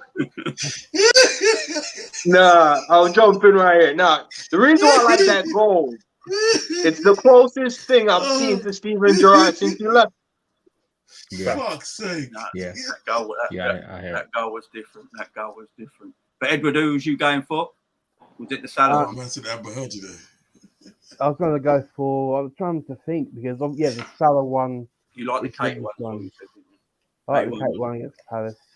I mean, I'm trying to think of any others off the top of my head. At the moment, I can't think of any that springs to mind. I know it's hard to think about them all, but I think the one that sticks out for me, like Mo, I'll give Mo stats. Look, Mo stats are fucking ridiculous. These are just Premier League results. These are just Premier League stats. No Cup, Champions League, or anything like that. Mo Salah's had 193 appearances in the Premier League, 120 goals, and 47 assists. He's unreal. He's not even a striker. Even though the goals Mo scored this season, only the one in the last game was his worst goal. The rest of them were all. They're all proper goals, man. I liked Bobby's goal against Arsenal. That was pretty good. Yeah. And Jota as well when he sent Ben White packing, bro. Oh yeah. When he chested it in front of him. Jota against Everton at Goodison. Oh yeah, exactly. Trust me. Yeah. You know what? Bro, our season's been that long, that I thought Salah's goal against Everton was last season when he twist up Seamus Coleman and left him. Yeah. Hold on. Hold on. You're not forgetting it, and Dave, right? You're not forgetting, and this is very dreadful for you lot, yeah. You're not forgetting Origi's goal against Wolves when he spun the man and defend. That's a piece of goal in there. That's a piece of spun the man as well. Little scorpion. Was it the Van Dijk? Was it Luton? Yeah. He's like a little scorpion flick on it. Yeah. That was a finish. Yeah, that was I'm still going Salah. Savage. Yeah. Okay, man. I had 3. I had 2, and then I don't know actually. I've got the Watford and Man City goal for Salah, but I had to pick Man City because of the opposition. And he sat Silva down, sent Diaz that way, and sent Laporte the other way. So that was a great goal. Thiago's goal was always there for me. And then Trent's goal against Newcastle. The rocket. Oh, yeah, the left foot. That's what someone said. Yeah. Oh, yeah, that was a big goal. It was a layoff free kick, and it was. I think Henderson laid him off and he roasted it. Yeah. But yeah. Oh, you know what? It's so hard because the Salah goal against Man City is quite ridiculous, and they're the best team in the league, isn't it? But just for my preference on it, Thiago's goal, man. Yeah, it's disgusting.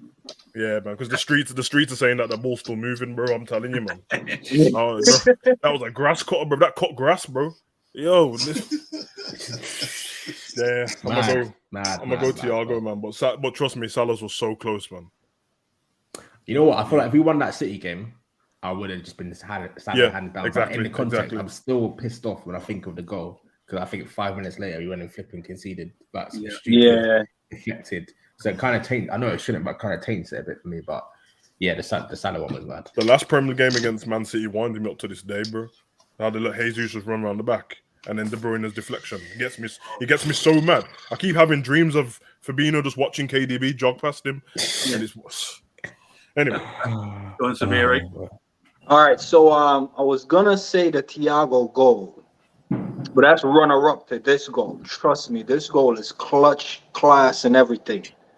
I remember the game very well, but Matip decided to take matters into his own hands. Oh, pick the ball up from our half, run past like 4 or 5 men, give it to Salah, and said, "Give it back, big man," and smash it in near post. You cannot sleep on that goal from a defender. My guy Matip, you know. Leeds, that Leeds at home before the Carabao Cup. That's a mad goal. He said, "Oh, you want to play low block? You don't know about me." He ran past like 4 men and laid it off, got it back one time. Near post, you know. It's clutch. It's class. That's for me. I'm going with that. That's great. Zabiri, does anyone know if, like, personally, and apart from when he was in Germany, does anyone know if Matip can shoot? Because he does that run so often, and he gets to the box, and I'm always like, just shoot. So here's Matip's story. He's a midfielder. He's a midfielder, so he's a 6. I'm not saying he's lazy, but to me, every Liverpool player plays like me, right? So he's the fab that likes to drop in the middle when the players are attacking. So I guess they just said, all right, maybe you're a center back, and they just kind of stick him back there. So he's really like a 6. He's not quite a box to box, but he can take on a few men, you know. But he was just like, all right, I'll just play back here. And I think his body is also letting him down. Like I don't know what it is. I figured it out early. I can't be a professional soccer player because you need your body, and your body will let you down. Doesn't matter what your talent is. So I think that's what with Matip, and he had to find a balance.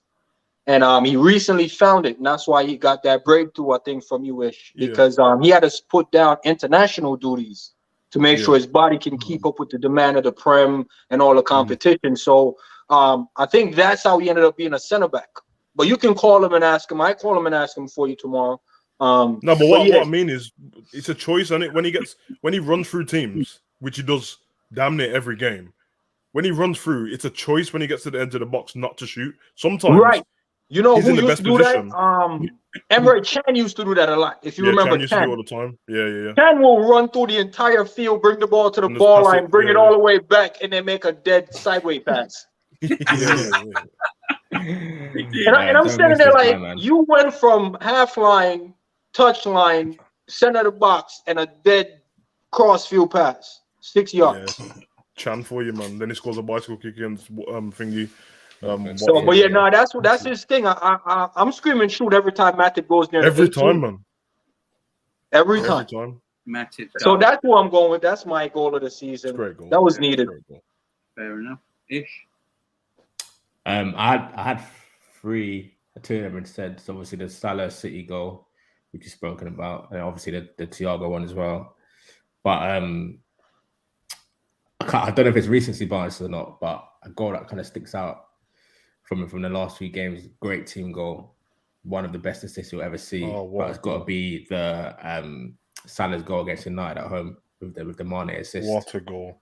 The build up. Yeah. I think that might be the best football we played this season. I know United are United; they've not been at it, but was disgusting. the football we've played. Are we doing this assist of the season? Because that's it right there. Yeah, that's the assist of the season. We'll just leave that. The team goal. Yeah. Team goal was nuts. Like, Mane's reverse pass. Everyone. The reverse pass is actually, ridiculous. I'm pretty sure that's the game where everyone had a touch of the ball in the build-up apart from Virgil. Yeah, they did. Yeah, that's They it. did. Yeah. Everyone, we passed it around Like like 19 passes, I like think. you know what? Everyone had a turn.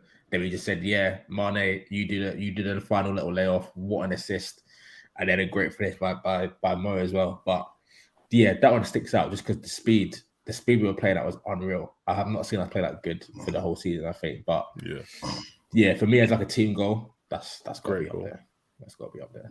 Yeah, I feel you on that, man. I used to think I was very thought on that with like it's an assist, but because I remember, do you remember Arsenal's famous goal where they did all them passes and then Wilshere tapped it in? Yeah. And I'm like, yeah, it does deserve goal of the season still. You know what I'm saying? So yeah, I feel you on that, man. Rods? That goal you mentioned and everything that sticks out to me with the especially the Mane passing and everything that, because when he actually passed the ball, he didn't look. It's like he just knew where he was and everything that, and made the pass. He's run through and he scored. But like the Salah goal against City, that sticks out. You know what I mean? Because it was like he sent about 3 men to the shop. He just sent them to the shop. And he said, you know what I mean? Sent them to the shop, said, don't come back till you got what I want. You know what I mean? One of them ones. You know what I mean, right? Don't come back. You know what I mean? What are you even saying? You know what I mean? But like that sticks out of that. But my goal of the season, I'm sorry, it has to be Origi against Wolves. Because of for what it meant. Do you know what I mean? For what it meant. We had to keep up that sort of like that challenge. I know we didn't win the title, but we had to keep up that challenge. We didn't know we were not going to win the title at that time. You had to keep that challenge and everything that. And the way that sort of like Origi took his goal, where he took it and spun and just put it underneath the goalkeeper and everything that, right? And Origi at the end of the day, not being funny, since Origi come to the club and everything that, Origi's always been my player. I've always loved that player and everything that, because you can rely on him on big moments and everything that. Do you know what I mean? The 2 goals he scored against Everton that time there, when we beat him 4-0, do you know what I mean? The way he took his goals there. Champions League final, do you know what I mean? It's just so many to pick from. But that Origi goal doesn't have any average goals, man. He does. That's what I'm trying to say. He don't have. He Do scores you remember bangers, that goal? Do you remember that goal he scored against Arsenal in the League Cup when he bicycle kicks it? Do you know what I mean? That brought us to 5-5. That goal against Everton when it comes over his shoulder and he puts it over big touch. Yeah. Do you know what I mean? You know, so to me at the day, so like when Origi scores goals more time and everything that, it gives you moments. I mean, I don't want to downplay Mo Salah, but we know what kind of a player Mo Salah is. We know at the day Mo Salah is going to give you that special moments and everything that you can't forget. But with Origi, you don't think you're gonna get that, but you do. Do you know what I mean? Because I'll always remember that goal against sort of like Wolves. I will always remember that goal. Do you know what I mean? You know, so it has to be my goal of the season. Has to be Origi against Wolves. That has to be it. Facts. Fair enough. I mean, it is a hard one. I do agree. I mean, I'm coming away just thinking about that goal against Man United because that team goal was disgusting. And I don't think it mattered who we played that day. That goal would have happened, and we would have beaten anyone we played that game. And that pass from him. I don't know how he done it to this day. When I look at it, I just don't know how Mane did it. It's ridiculous. I might actually change my mind. I'm going for the Salah's goal. The team goal. Salah finished off against Man United with that goal. Yeah. Does that win then? Because I don't think any other goal got 2 votes. No, didn't it? I don't think it did. Yeah. That wins. Sabiri went Matip. Edward went Salah. I think. Yeah. So Salah. I mean, Big up, man. there is a question someone asked. I don't know if anyone saw this. It's doing all the rounds at the moment from some London-based journalists are talking about it at the moment that Liverpool are very interested in Harry Kane this summer. I don't know if you guys have seen it. Yeah, I see that. A lot of people are talking about it. There's a lot of... I mean, Jesus Christ. I will take you in there. I would take I'll him. take him in a heartbeat. I would take him. I'll take him. I can't stand Harry Kane and the person, but as a footballer, you can't. You got to have him on you. If we got Harry Kane, that's bigger than Man City getting Haaland for what he means. Of course it is. Yeah, because he does it in the Premier League every season. Yeah, it's just it's massive. What, Mo Salah, Sadio Mane, Diaz, and Harry Kane. If we get Kane, Mane's definitely Mane's leaving. That's why they're looking at Kane. Yeah. We need a centre forward. Yeah. I think that's why they're looking at him. We need a set. And I do think Kane will, Liverpool come in for Harry Kane. I don't care what he says about Conte, but he's leaving. Aye, man. You know who I told you about this, man. Hell Hydra, bruv. General Levy. Yeah. So Levy, That is the Hydra captain. I'm not looking to pay 100 M's. I'm not looking to pay 100 M's for Harry Kane. Trust me. So, yeah. Yeah, so if we sell Mane, let's just use all that and put a bit on top of it. How many years Kane got? I'm hearing we're only getting 30 million. I'm hearing we're only getting 30 million for Mane. That's, to me, it's 30 million. Bro, it's got to be I'd rather just let him run down his contract. Exactly. Why don't we have them all? Why don't we have them all? Just have it all, 30 million. He's I think give him man Nabry and Sane Sane with that. And a side of fries or what? What one for the? You let him run into his last year, innit? This is just like Tell Bayern Munich, run Sane and run Nabry, brother, and you can have him for 30 million. Otherwise, from that, allow me, man. Stupid. Stevens, but Salah, Diaz, and Kane would be terrifying.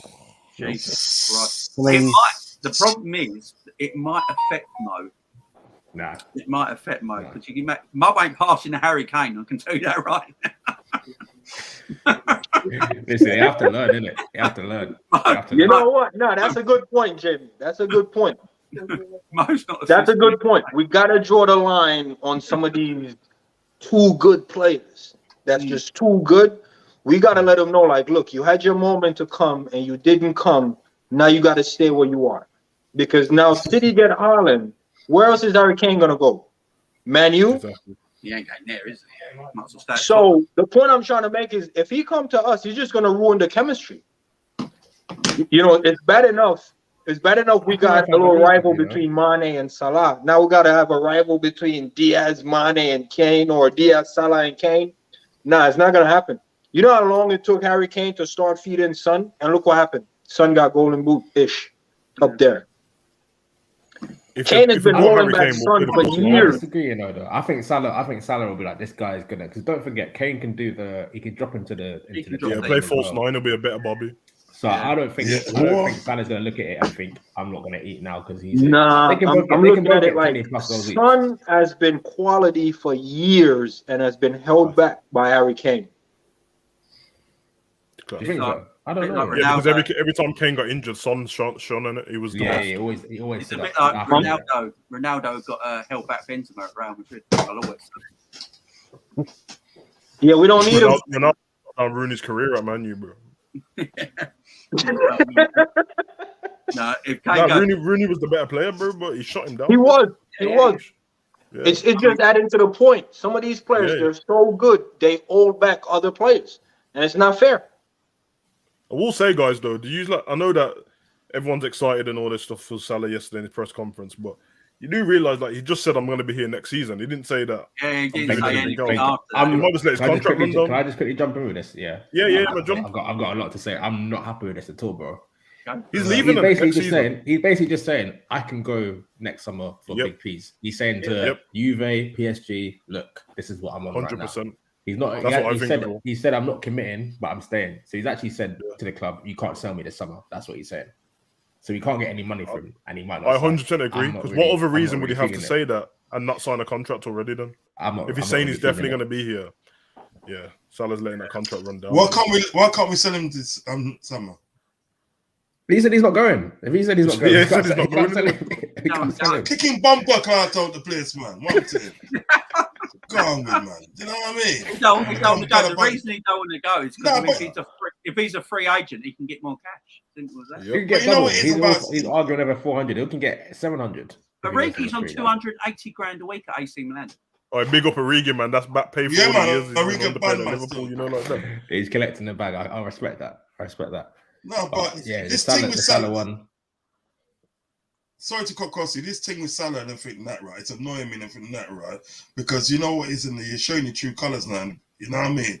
Because really and truly, everything that, right? If you want to stay at the club and everything that, you should have signed that contract long time and everything that. Our money too as well. Well, then again, they've been marking money off for a long time still because he's one of the lowest paid players there. Do you know what I mean? You know, he's only getting about 10 grand more than Jota. Do you know what I mean? Yeah. But Salah, he's got to do a lot better. You know what I mean? And I think at the day, I'm not being funny. I'm thinking the day, you don't sign your contract at a certain time and think that, right? There's a door, fella.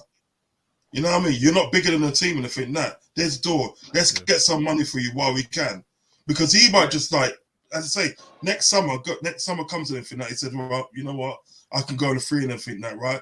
And we're going to get no money from him.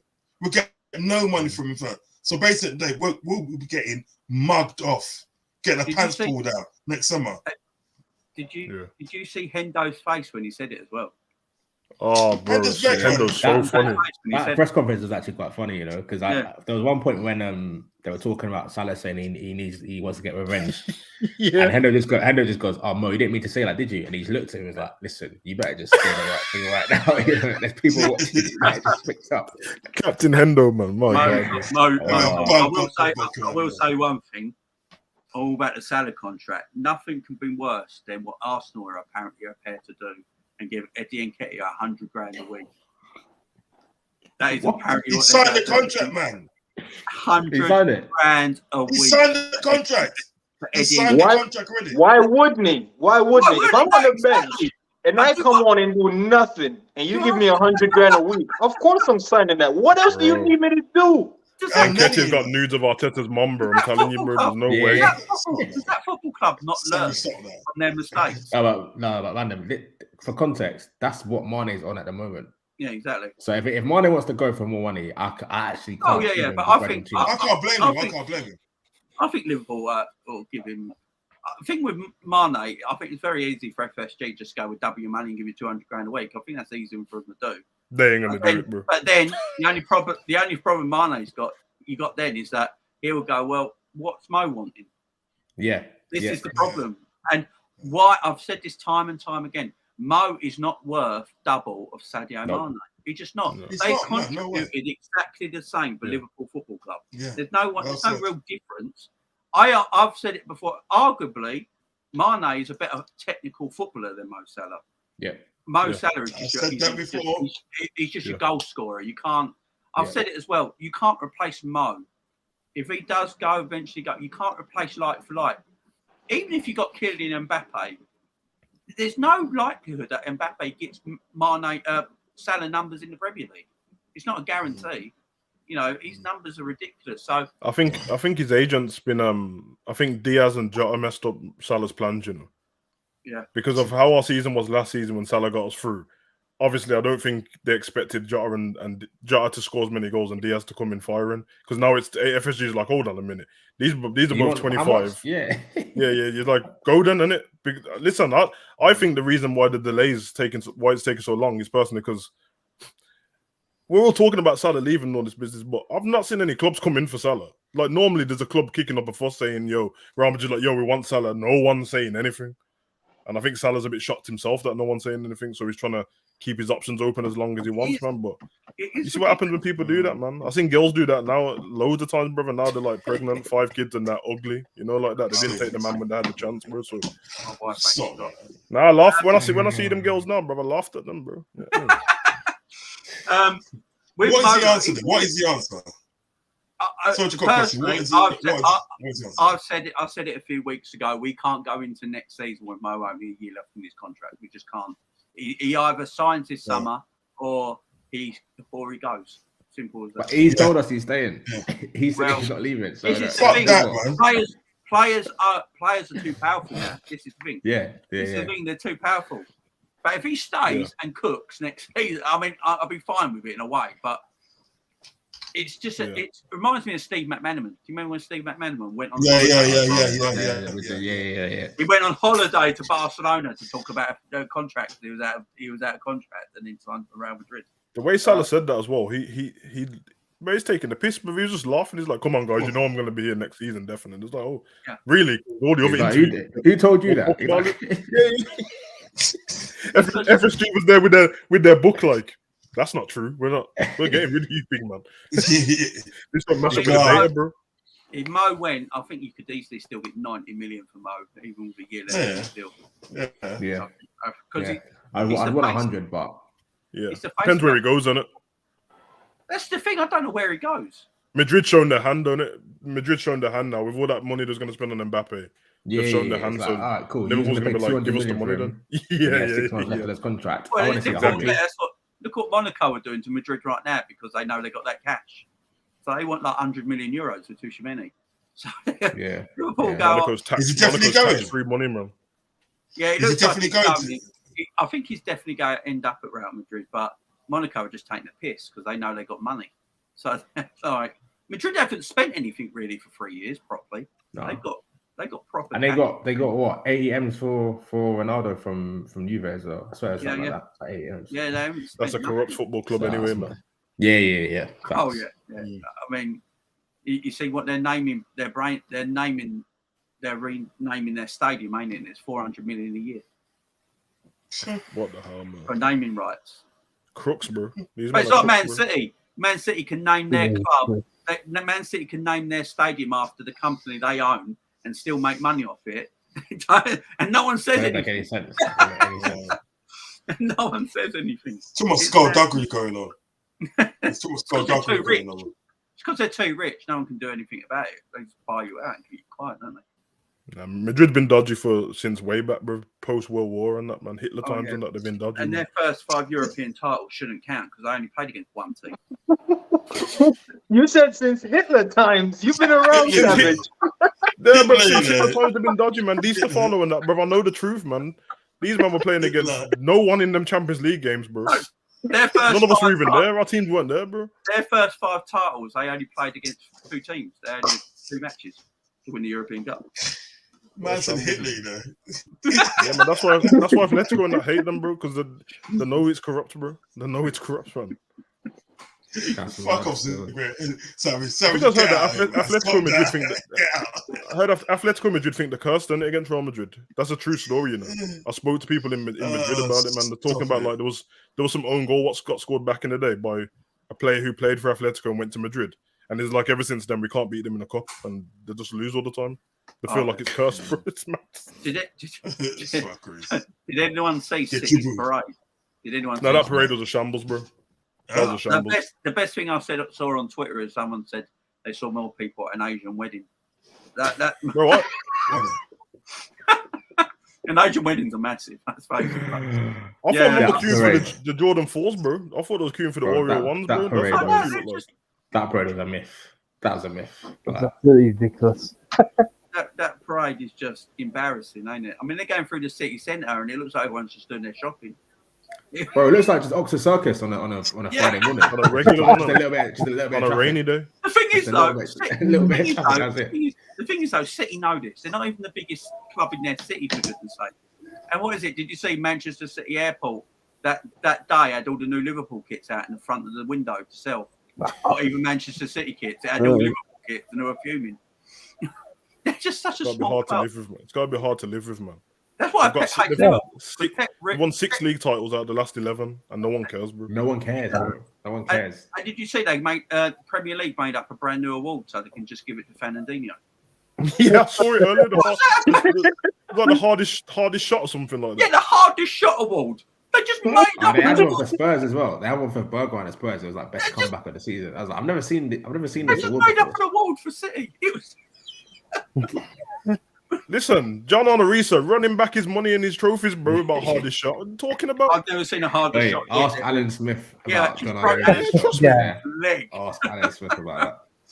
Nah, these are taking the piss. You can't just making up trophies, making up Europa League conferences and all this business. They're taking the mick, bro. They're so angry that that someone won Manager of the Year. They had to make. They're so angry. No, football's in the mud. So angry that this beautiful German won Manager of the Year.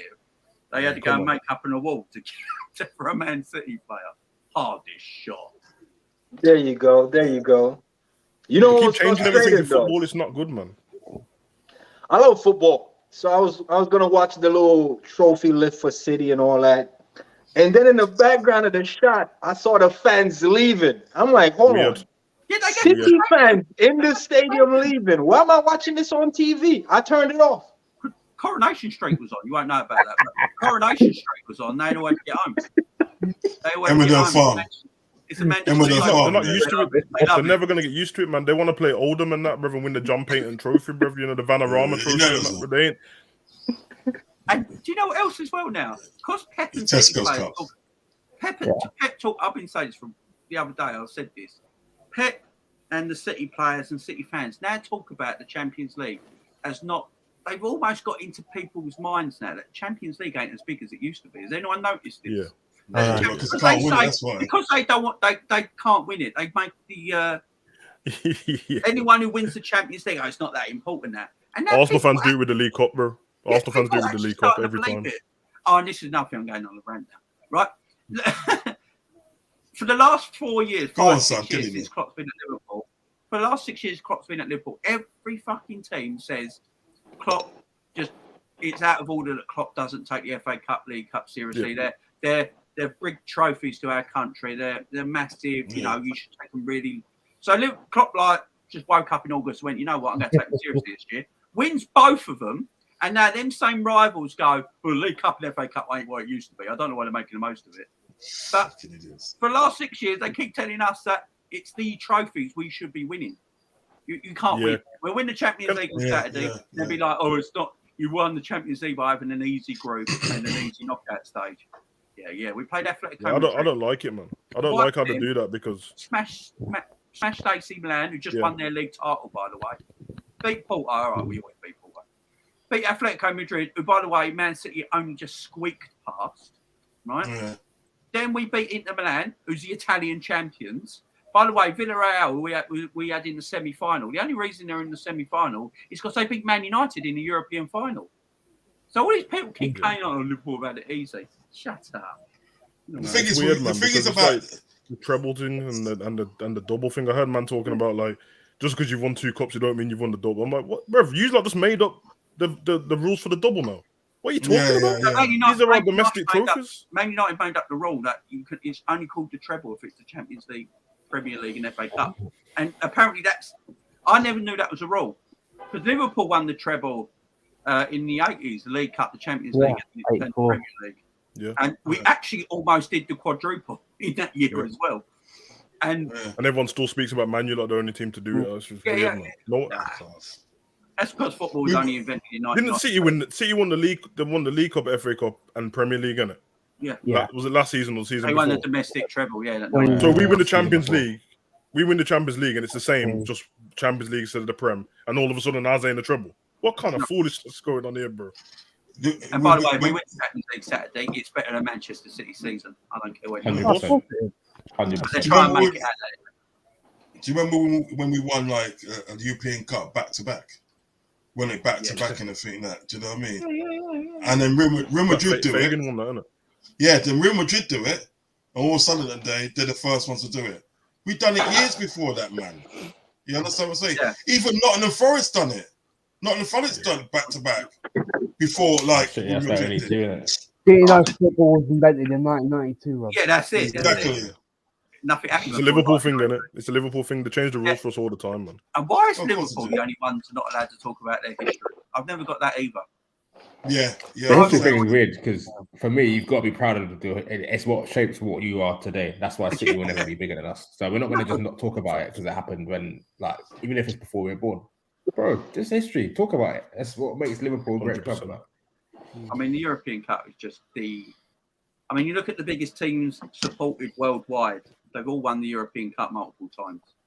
You know, Liverpool, Real Madrid, Barcelona, Bayern Munich, Man United, AC Milan, probably Ajax. But you never mention Juventus. Juventus have won all the league titles in Italy.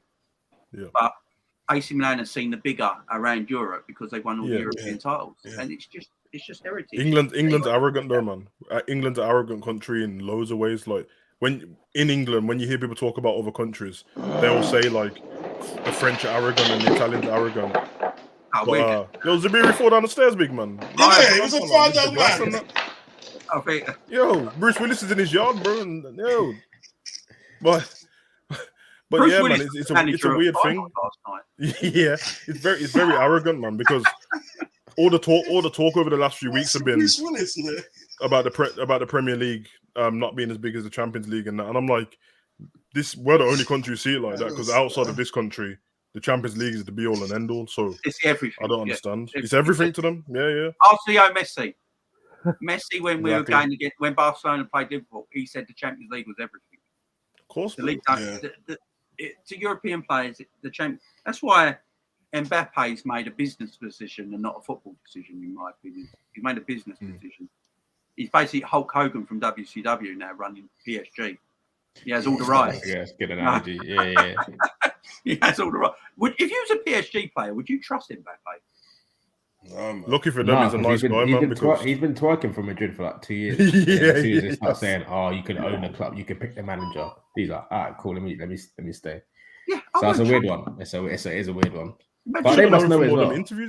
them interviews he had as a kid when he was like 15. Bare Real Madrid pictures on his wall, bro. So they should have known early. Not one PSG picture I saw, not a Ronaldinho, no one. And he says I he's see a him, man, because PSG he did say in that interview when he's like 15 and they're in his bedroom, he's like, everything was about Ronaldo when it Cristiano is his favorite player. He wants to follow in the footsteps. model. So that's why I thought the Real Madrid things definitely happened. But he's so young that he can just stay at PSG for 2 years, still go Madrid and love life, man. He'll This still be kid like is- 25, he's 26. chilling, Yeah. bro. Yeah. He might become a YouTuber in between for all we know, bro. You know, Yeah, like that. he's the LeBron James of footballers, ain't he? Yeah, he's won the World Cup already. I mean, the man's Yeah, minted. man. Minted. But guys, I've got Serious guy. I've got my Champions League preview tomorrow afternoon. So if anyone's free and they want to jump on and have a chat about it, you're more than welcome. I'll be live around half 12 Champions tomorrow League, afternoon. So if anyone's free half 12 tomorrow afternoon and they want to jump on, I'll whack the link I'll be in the there, chat. man. You can jump on. We'll do a Champions League chat. I'm looking forward to that because then I'm in Liverpool Saturday, so I leave my house at 5 in the morning Saturday morning to get to London. How's everyone feeling, man? How's everyone feeling? Feeling I nice. can't wait. Feeling nice round there. Feeling I'm getting nice. more confident. I'm getting more confident. I'm more confident. I'm getting more- I bet everyone's got the same feeling in it. Like, we're trying not to. Okay, we're not arrogant club anyway, innit? But like if it was, we trust ourselves to beat anyone, and I find myself having to hold myself back just because it's Madrid, innit? But when I look at it for what it is, for footballing terms, everyone can keep talking about their comebacks, but the fact is they had to come back. They were down in every game, and like I said to Jamie, I watched their last four league games after the Man City game, and apart from the 6-0 against like Cadets, who were like bottom of the table, I watched them 4-0 to Levante. I watched them lose 1-0 to Atletico. Like, they actually haven't been playing that good, and I'm just like, if Liverpool turn up, just our best, we should do what we done to Man City in the FA Cup. Should just smoke them. And all those That's the comebacks hope. you mentioned as well, all at the Bernabeu. I want to see what they're on in a neutral ground 100%. one-off game. Yeah, Like, yeah. the second leg comebacks, yeah. But a lot of Jump on. a lot of those teams at the day, a lot of those teams like Man Big up, City, say it, man. Yeah, a lot of those teams like Man City and Chelsea and everything like. When you think about it, they switched off though. They did switch off. Do you know what I mean? Yeah. And when they woke PSG up, and as well. everything that, the World Cup is just too late and I think that. I think at the end of the day, if I honestly feel at the end of the day, if Liverpool get 1 or 2 or even 3 goals ahead and think that, right, they're not going to switch off. He's going to manage that game right until the end and everything that. Do you know what I mean? And the more they try to attack us, the more worse it's going to be for them. Do you understand what I'm saying? With the pace of like your Mane, your Salah, Diaz, Jota, and so forth. I honestly think if we get the early lead and everything that, right, we're not going to switch off because we know we've been guilty of that in the past with other teams. And he's going to think, well, look, this is a Champions League final, chance to get another European Cup under our belt and everything that. We ain't switching off. We ain't switching off and everything that. yeah. I honestly feel that in the day, so I just got this feeling in the day that we could pull it off on Saturday. I got that feeling we could pull it off. I think we ain't going to get this far. All the games are 2 legs, isn't it? Yeah. Right. We ain't gonna get that far. We ain't gonna get far in the group stage and everything that we won all our games in the group stage and everything that. Yeah, we ain't gonna do all that and everything that to lose in the final. I'm sorry. That's all. I agree with you, man. They were all 2 legs, and they're all mistakes as well. Because the PSG game, I remember Mbappe done everything what he was meant to do and left them, and then they still won the game because the team shut off. Chelsea started making mad mistakes, like Mendy was running out the goal and stuff like that. And obviously the Man City one, that should have been a foregone conclusion. There's no way you let a team score, even if they score one goal back when there's a minute left. Then you know to yourself, and it was shot. But to do that, weird man. Do you know City ain't got low? They ain't got that know-how how to finish games off in Europe. Nah, that's where Thiago comes in, man. Yeah, and if that was Liverpool, Jurgen Klopp would have brought James Milner on. Seen that game out. Milner would have put one on for this straight away. Within like 20 seconds as well. And then he would have just gone on and had a great 20 minutes. That's how you do it. That's how you do it. But Valverde's going to need new hamstrings on that side, bro. Diaz is going to twist him up, bro. The way style, bro.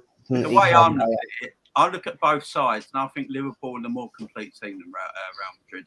I look at their back line. Nacho, Militao, I don't think are that great. Is it Mendy? Mendy's the worst left back I've ever seen at an elite club in my life. He's terrible. Carvajal's okay. Their midfield's great. Their midfield's fantastic. Camavinga will be a problem if he comes on, by the way, because he's I don't know why he's not starting. I don't know either. He's never starting. He's always on the bench. Him and Rodrigo. Tony Kroos is 32 with 70-year-old man legs. The man Rodrigo always on the bench, man.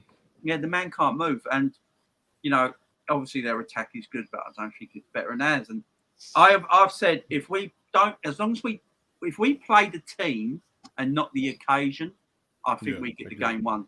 We have a habit sometimes of playing the occasion, like when we used to go away to Old Trafford before this season, and we used to get draws against a really bad United team. We're playing the occasion and not the team in front of us that were far better than that.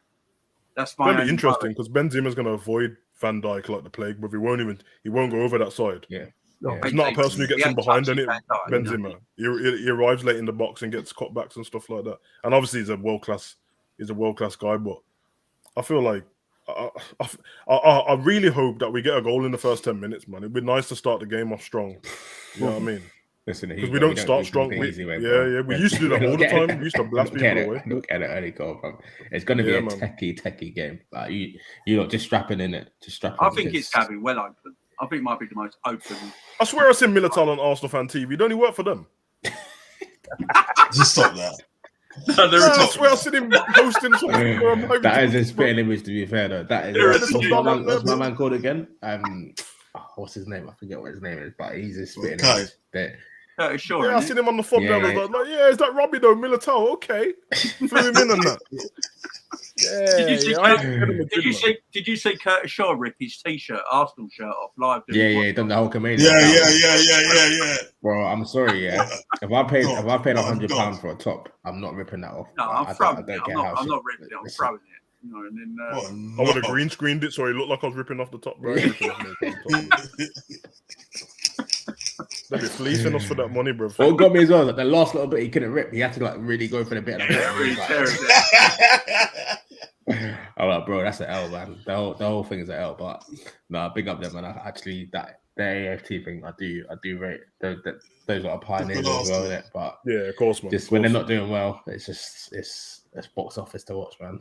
Troops might have had the funniest rant I've ever seen. The Troops against Newcastle rant is the funniest thing. I was watching him ready to explode the whole time, bro, and he lost his mind, bro. He just silent. You know, you're so angry, you can't even talk.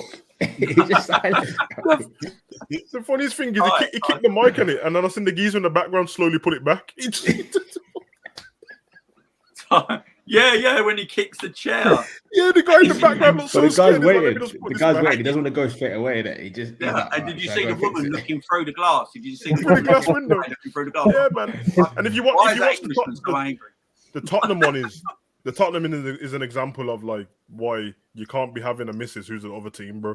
Because on the Tottenham stream, every time Harry Kane scored, his missus came on the screen with the Harry Kane top shaking in his face, and I was like, yo. This could end up like OJ Simpson still. You need to get out of the house, bro. Stop the foolishness, man. You can't mess with stuff like that, bro. I found my missus a sweet one, bro. She's from Denmark, all Liverpool fans, bro. Did you see Expressions, what he did to Troops? Yeah, man. He made him walk off. He blocked him. You're such a pussy, ho. Arsenal fans do this to themselves, bro. They do it to They themselves. said too much. They said way too much. They They said talk way too too much. much. They beat Man U and said, "Oh, we're gonna finish above Chelsea." Big man, just humble yourself, bro. And Relax, what makes man. it worse? Who's that guy from North America? Who's the one from North America? Who's the fan from North America? That's on the Oh, I know what guy you're on about, bro. He was waffling. Football terrorist. Yeah, He's got an excuse for Waffling, everything. He's got an excuse Oh, for a gal. everything. Oh, Gal. a gal. Yeah, Gareth, Yeah. the man's yeah, got but an excuse home girl for shot him up everything. still. A gal. That home girl with the sweet skin, she shot him up still. Oh, Jess. Yeah, Jess. Yeah. She told Connie, by yeah, herself. Yeah, she sounds like Justin Bieber still. I ain't gonna lie, man. Nah, man, she got sweet skin and that, but she sounds like Justin Bieber, bro. It's non-style. Oh, fine. Savage, you're bad to this. Savage. You're bad to this. Yo, You're bad to this. Who's the person we said looked like Lino or Thundercats? Amanda bro, Stevens. the Newcastle owner. Amanda Stevens. It's like Lino from Thundercats. She scares me, bro. She actually looks terrified. She's a massive Liverpool fan. She's a huge Liverpool fan, Amanda Stevens. Yeah, she got a scary face. You know the movie The Mask, bro. You know Donnie who steals the mask from Stanley Ipkiss, bro, and puts it on. She looks like that. Stop it. Oh my word. You go to hell. You might as well go to hell. Trust me, you go to hell. I've been there. Don't worry. Oh, hang on. I'm gonna get. I've got something. Hang on. Yeah, be good. But no, it's bad. She really looks like that's a scary woman there, man. Give her what she wants, man. I don't want that smoke, man. No. Jesus Christ! No, Rilla. Nah, but she looks like the Wizard of Oz lion, bro, on an Aslan thing. No courage in that. I like her. I mean, she's got more balls than we have. Let's be fair. That woman, is she like 40% owner of Newcastle or something like that? She got the big money, man. And she, she's good. She's good. She's You can only be a CEO with a face like that, bro. You can't have another job, bro. That's what you have to be. That's a strong businesswoman face, bro. Iron jaw and that. She looks like she's going for the change, man. She's no. She's going for it. You got that Caitlyn Jenner chin in it. No, them ones still, man. No for the change. Oh no way. He's going for a change. Formal replacement. Oh yeah. Does everyone remember Ben White celebrating the 0-0 at Anfield? Yeah, man. Oh, great. Jot settled that the week after. This is what we do. And then You lose, bro. That's what you do. Ben White, the man's so Love Island. If Ben White's not next year as a Love Island, they're missing out. Ben White's in the England squad, bro. But when he said he doesn't watch football, I'm just like, yeah, you're not a serious guy. He's they're a mess, bro. He's spray tans and you see hairspray in his hair at the start. It's like, what are you doing? That's how you know Southgate's in the mud, bro. Man like Westgate and that, bro. This geezer replace Mings and put Ben White in, bro. Listen, stop the foolishness, bro. See that Tyron Mings guy? He should not be a professional. Mings footballer. is terrible, bro. Not in the Prem. Well, they just signed Diego Carlos from Sevilla. He's not great, but everyone's better than Mings, bro. But anything's better than Mings. You know what I mean? Even Steve. Mings came from Western Supermare and that, bro. That's how you know. Them man Where? there, bro. He came from Western Supermare or something like that, bro. This geezer's an accountant, bro. Yeah, bro. That's who he played for, bro. I'm not even joking. This geezer's an accountant, bro. He ain't a footballer, bro. Yeah, man. This geezer, man, trying to sell man mortgages and that, bro. Get off. Listen, he's stealing a living, bro. That's Villa's got that in their blood, though, bro. Agman Lahore and all that, man. Stealing a living, bro. Gabriel Bonner talks the most shite I've ever heard anyone talk about. Oh, mate. Man. I just swear. I mean, Jack Grealish could take a shit, and it's the greatest shit he's ever seen in his life. Gabriel Bonner, the man. I can't stand the man. I know. Have you ever seen a radio broadcast company either so bitter that you haven't got one manager of the year? I've never seen anyone so bitter in my life. They just they're a weird place, man. They're a weird place. I used to love listening to it, but then they got took over by Rupert Murdoch's company, didn't they? So I didn't. Yeah, man. I don't listen to it no more. I Yeah, see the clips when they come up on Twitter and stuff like that and all YouTube. But no, I used to like listening to it. But I don't rate them after they tried to run Robbie out of business, and I don't rate them, bro. No, That was mad. I never rated him after that. Never rated him after that. I rung up on Because Adrian Robbie Durham. I rung up on Adrian Durham because it was actually this season. So I think I did have it on in the car, actually. I had it on in the car this season. And Adrian Durham was talking about Liverpool are a lucky football club. They're lucky. I don't even go. Liverpool are a lucky football. So I rung them up and started saying some points. I rung them up and started saying some points. They hung up on me because what I was saying was correct. And they don't want the truth because they like people calling, because they don't want a debate ended straight. It's like when he was mocking Carragher, and then Carragher rung him up and basically beat the crap out of him through a phone. Well, didn't Lampard do that as well? Lampard did it as well. Lampard put it on him as well. Lampard's having problems. Lampard's having problems with his BMI level at the moment. Let's not worry about that. You know what I mean? I'll see it all right. See it BMI level. That man is busting through a suit. Them lot are moist, but when it comes to talking to actual footballers and that, they don't want no smoke, bro. I watched Darren Farley phone up before, pretending to be Steven Gerrard. Oh, to Cundy. That was hilarious. Cundy flapped it, bro. He thought he was Gerrard, and he flapped it, didn't say anything. Yeah, he thought Gerrard was pissed at him, didn't he? Cundy's a dickhead. Anyway. See that? That sounds bad. Have you seen watch it, Ish. I swear it's the funniest thing. Go on Darren Farley's YouTube channel. He's got it on there. That's right. Darren Farley taught sport, and it's the funniest thing because he thinks it's Gerrard. Yeah. So Gerard's just calling him an idiot and that, and saying, "I think you're rubbish at your job," and he's just quiet. Sounds like him. Yeah, and he's mocking Cundy and everything. It sounds like Gerard's mocking, and Cundy's talking to the producers at Talk 12, thinking, "What have we done to upset him? Like, why is he so angry?" To be fair though, the real Gerard would roast him as well, man. Gerard's not a guy to that shit, bro. Of course. Oh yeah. Yeah. Cundy's one of those guys that they just don't listen to, really. His name goes with something else, doesn't it? Oh well, there you go, man. There you go, brother. There you go, it rhymes with another word. Matthew in the house, our local West Hammer. Big up Matthew, man. So guys. Quick question before you go. Quick question. What do you not think of getting in Darwin Núñez? What do you think of that? I'd rather get Bowen. Ooh, good shout. Yeah, Bowen. I'm not on the Darwin Núñez thing, if I'm being honest. Not for 60, 70 M's like that. I'd rather see him have another season first in Portugal, but yeah, not for me. Me and Savage have said the same thing. We have personally not seen Darwin Núñez play all season. He had two good games against us, and the world goes like, "Oh, we must sign him." So I don't know how. The thing is, though, you see something like if you do YouTube clips of players, they never show you the bad side of the player, do they? They only show you what he's doing well. So we don't know if he's had 10 really bad games in the Portuguese league this year where he's not looked to the level. Exactly. But then when he plays Liverpool, I mean, who's not going to get up to playing Liverpool Football Club in the Champions League? You know what I mean? Yeah, you got to get yourself up for them games. So. He did look, to be fair, he did look good in them games. I mean, the way he chipped Alison, and he's obviously a very good footballer, what we saw.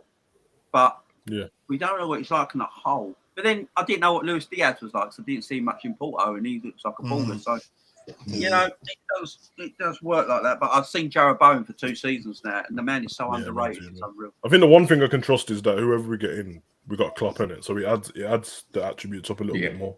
I trust the club as well. And before we sign, exactly. It's not like we just dropped 35 M's on Andy Carroll. And it's like, I back what we're doing at the moment. With Klopp and now the new, you know, because I think with Carroll it was the other geezer who was sporting director, weren't it? Damien. Yeah. He was the sporting director. And FSG obviously they just come in, they didn't know what they were doing, so they got a guy and they thought they knew what it was doing. So they're like, "Oh, Andy Carroll, 35 minutes, good bit of business." FSG like, "Oh, is it okay? We'll sign the check." And then you realise it's not, and they were learning on the job at the same time. Hey, big up Andy Carroll for that, man. He pulled off a blinder because he was playing sick the season before. Well, this kid's hustled us, bro. We should have just signed Demba Ba or Cisse or someone, bro. He's hustled. I think Andy Carroll just hustled. Oh, big up Demba Ba's afro as well, man. Jesus Christ, bro. This kid's got comeback. That's the great bro. I mean, he ain't quite Townsend level, but he's there, man. This is saying this is so true. Did you hear what Paul Merson said? Said we didn't win both cups. Yeah, that's what he said.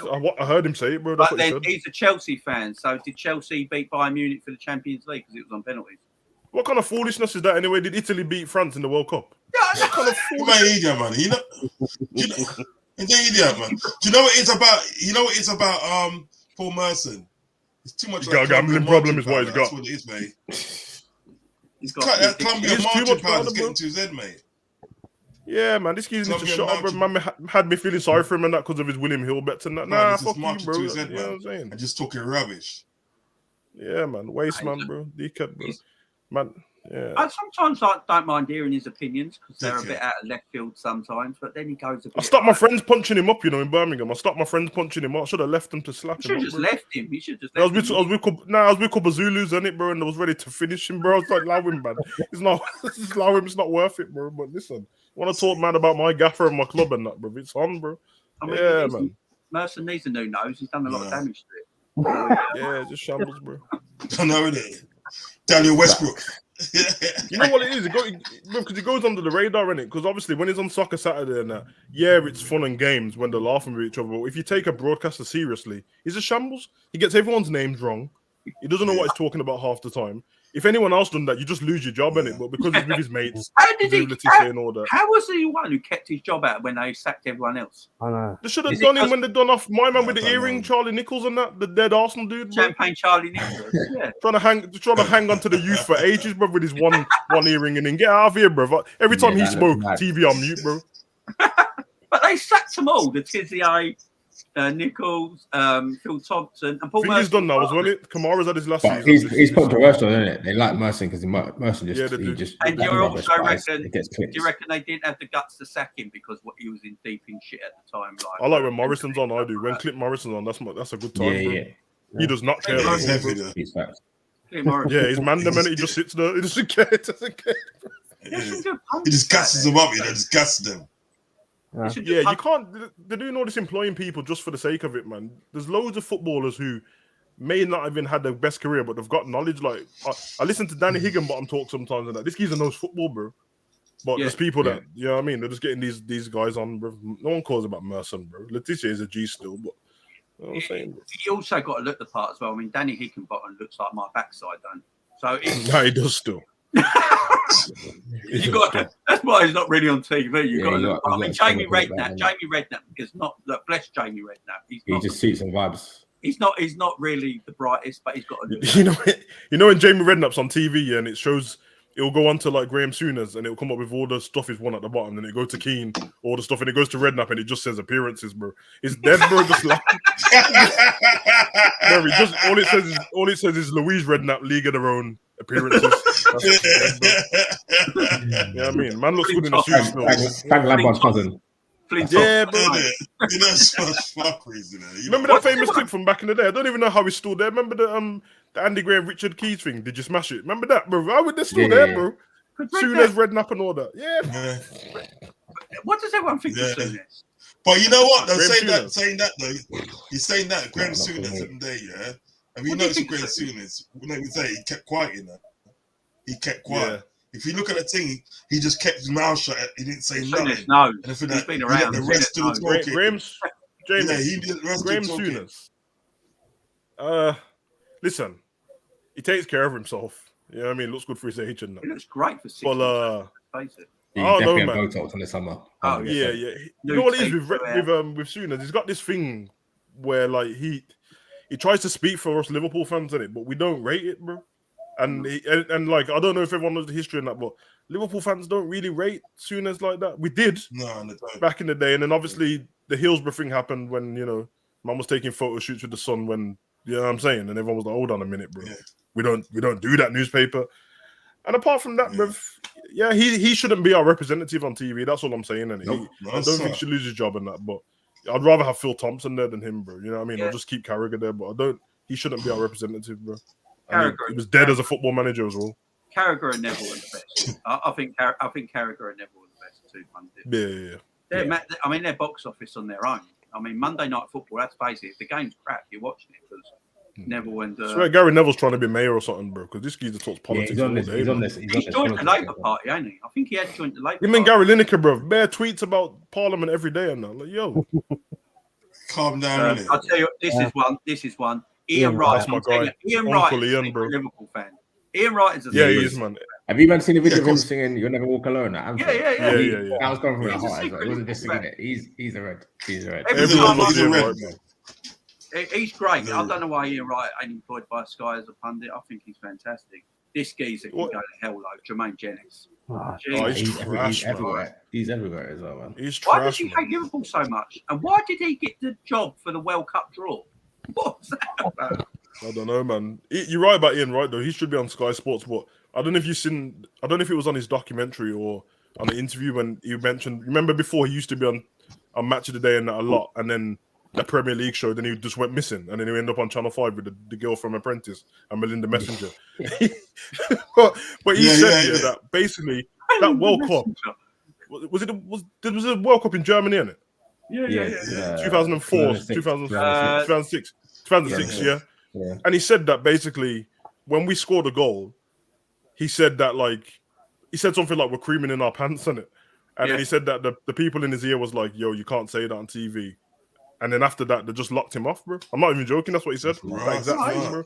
I love Ian Wright. Meanwhile, you got other man just saying random stuff on there and all this kind of foolishness and being sexist. I remember when they had the Luca one there and Ever and that were kind of looking at her like, you don't know what you're talking about. I remember that, bro. So, I mean, Ian Wright, everyone loves him. He's loved by the nation, bro. Like, Ian Wright. Yeah, he is. Alan McCoist, he's great as well. Love Alan McCoist. Yeah, those Amazon games at Christmas with Ali McCoist.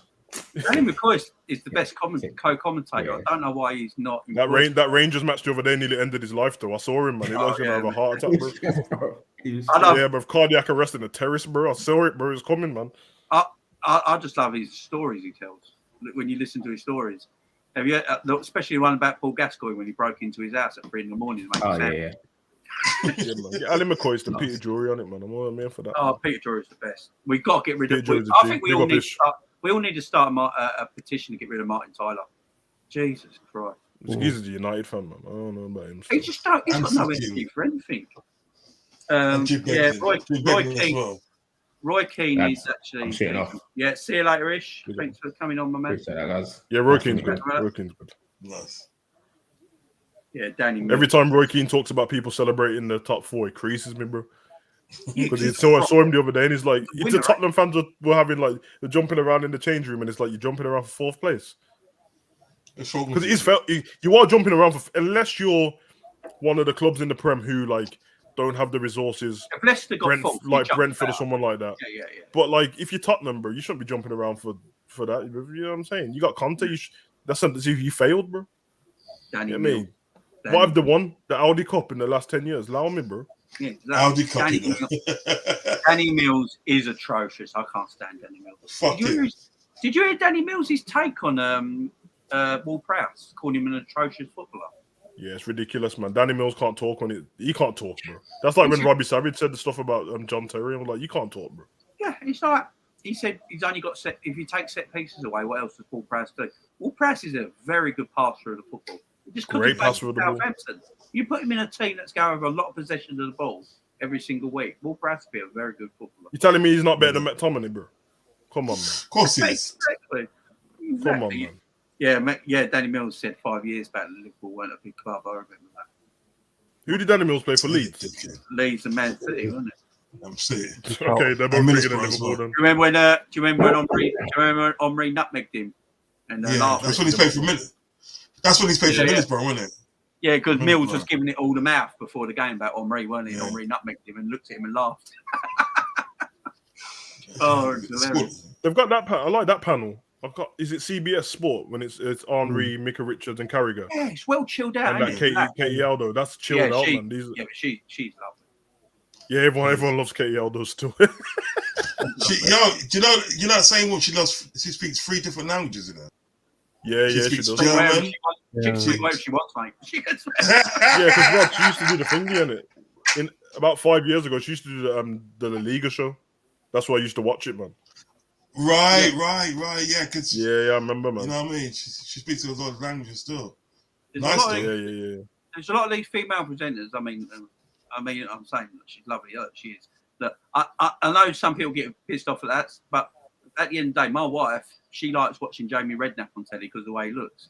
You know what I mean? It's just we can say it as the well. thing is, Jamie, she looks good, but she's good at her job as well. So she's bloody good at her job. And, And if she just looked good, I wouldn't want to hear from her, bro. You know what I'm saying? So, I can't stand Laura Woods. I like Laura Wood now. Laura Wood's nice, man. Laura Wood's I nice. can't. Yeah, I met Woodsy as well, man. She's all right, man. I can't stand her. She's nice. She's nice. That's my head in. She don't like it when she loses a debate, does she? No. Which woman does though? Yeah, that is true. But all the women out there, we love you. Savage is a good pundit, says Ricky. Hey, big up, man. Ooh. Big up, man. Yes. They can't give me a job though, bro. I'll get cancelled, bro, on the first day. I swear to you, I swear, man. I can't. Take your seat, we'll get you a main cut. That's it. It's one of the reasons why I started YouTube, bro. I'm like, I need my own platform because I'll just say, I'm just always having fun in it, but people are sensitive in it, so I'm just like, all right, whatever, man, whatever. Yeah, we do live in a world where, you know, even when I've been doing this for the short time I've been doing this, you know, people have said, "Oh, I can't say that sort of thing, and you can't say that sort of thing." Like, what did I say? So I go back on and think, was it actually that bad? What I said? It was like me and Lauren talk about it. Me and my wife talk about it. You know, sometimes, Jamie, what it is people get offended on someone else's behalf. They're not actually offended. They just heard that something can't be said, bro. Like, I've got friends from all walks of life, and yeah, I mean, I'm still aware that some jokes and that, okay, we won't joke with it online and stuff like that. But some people, I'm just like, you're offended by stuff for other people, bro. Just allow it, man.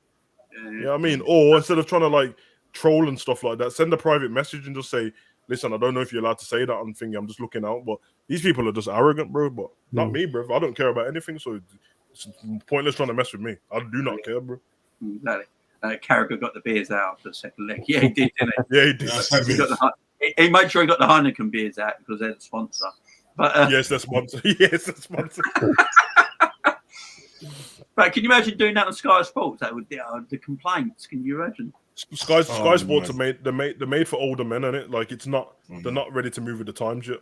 No. I mean, they're trying to. I think you get a lot of YouTubers now on Sky Sports, don't you, doing work? Yeah, but they're just using us, bro. They're not even. You know what I'm saying? Like they don't take the YouTubers seriously. No way. No, they don't. Yeah, absolutely terrible. Yeah, Lee Dixon and Roy Keane on the Champions League show back in the day was terrible, man. Yeah, you know that 11 o'clock highlight show? Jesus, man. I used to love that. I don't know about you guys, but I miss the Champions League. I miss the highlight show. I used to Although I did see, I remember one time Roy Keane he said something disrespectful about Liverpool, and I was so mad, bro. Because he was like, I wouldn't watch Liverpool play in my back garden. I was like, whoa.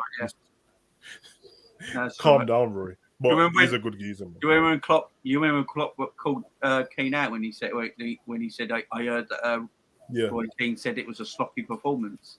Yeah, Kane didn't expect to say it because he didn't think he was listening to him. Keane flapped it, man. I heard everyone saying that Klopp was overreacting. I'm like, no, I watched the whole interview. You did just say that we were sloppy. Yeah, and because he heard it, Roy Keane didn't think he could hear it. And Roy Keane was a bit thrown back by it, wasn't he? He didn't know what. Yeah, of course. Yeah.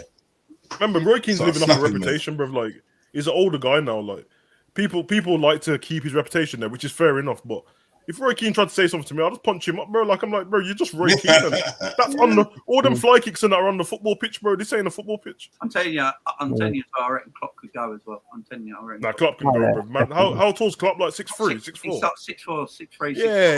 Yeah. Klopp's this. These German dons, bro, don't feel anything, bro. So no, don't worry about that. Michael, no. Michael, don't even mention this guy, bro. He's the worst of them all, bro. We don't talk about Michael Owen trying to. Do you remember that Dubai advert with Michael Owen on it in the helicopter? Yeah. And he's like, "Welcome to Dubai. It's lovely, bro." On a helicopter, big man. This geezer is terrible, bro. No personality, though. He's more wooden than Pinocchio. More wooden than Pinocchio. He's really trying to hang on to Liverpool with everything he's got. Like, sometimes football comes on BT and I'm like, why are they speaking to Michael Owen about us, man? Like, put Peter Crouch on or someone. I don't. Yeah. This geezer done us over. Crouch I like is Crouch. Liverpool better. Crouch is heavy. Yeah, you know. I like Crouch, man. Crouch is heavy, guy, man. Crouch is heavy. Crouch- Man. Crouch loves Liverpool. I mean, it was the best team he ever played for, wasn't it? And the only team he won trophies Yeah. for. You know, Peter Crouch stopped me getting a sack from my job before. Did it? When I was doing security in is it Frisbee Park? I was doing security for like my dad was doing close protection security for Kings of Leon, and I was working with my dad. And then they were telling us on that, like, you can't take pictures with the celebrities and talk to them and stuff like that. I'm like, bro, these are just people to me. I'm going to defend everyone and look after everyone exactly the same. And then it was Abby Clancy, her brother was there. And I was like, I swear. Then I heard her voice, and then she was cool. She was proper talking to me, and that manager was like, you're not supposed to talk to them. I'm like, bro, she's talking to me, bro. You know what I mean? And then he was like, he was like, come to the office and all this business. And then obviously, while I was in the office, Crouch walked in. And he was like, listen, we're being polite. We're talking to him on the day. There's been nothing but helpful. We're trying to get directions and stuff like that. So he was like, I'll have you speak to my lawyer and stuff if you're gonna get rid of him and dismiss him. Bro, the manager was the manager was nice to me all night after that, bro. All night. No, fair. He got Peter Crouch, bro. I used to like the Sky Sports debate show every night as well. I used to sit there, a cup of coffee. Yeah, it didn't last that long, did it? Was it like 2 years? No, well, they got rid of it because of COVID. Yeah. Bring it back now. I mean, unless to worry about monkeys. Do you remember Thingy? I mean, we've got YouTube now, but do you remember Fan Zone back in the day? You used to have a fan of each. And they used to commentate the game, didn't they? Yeah, man. You press the red button and they just be in the room. Yeah.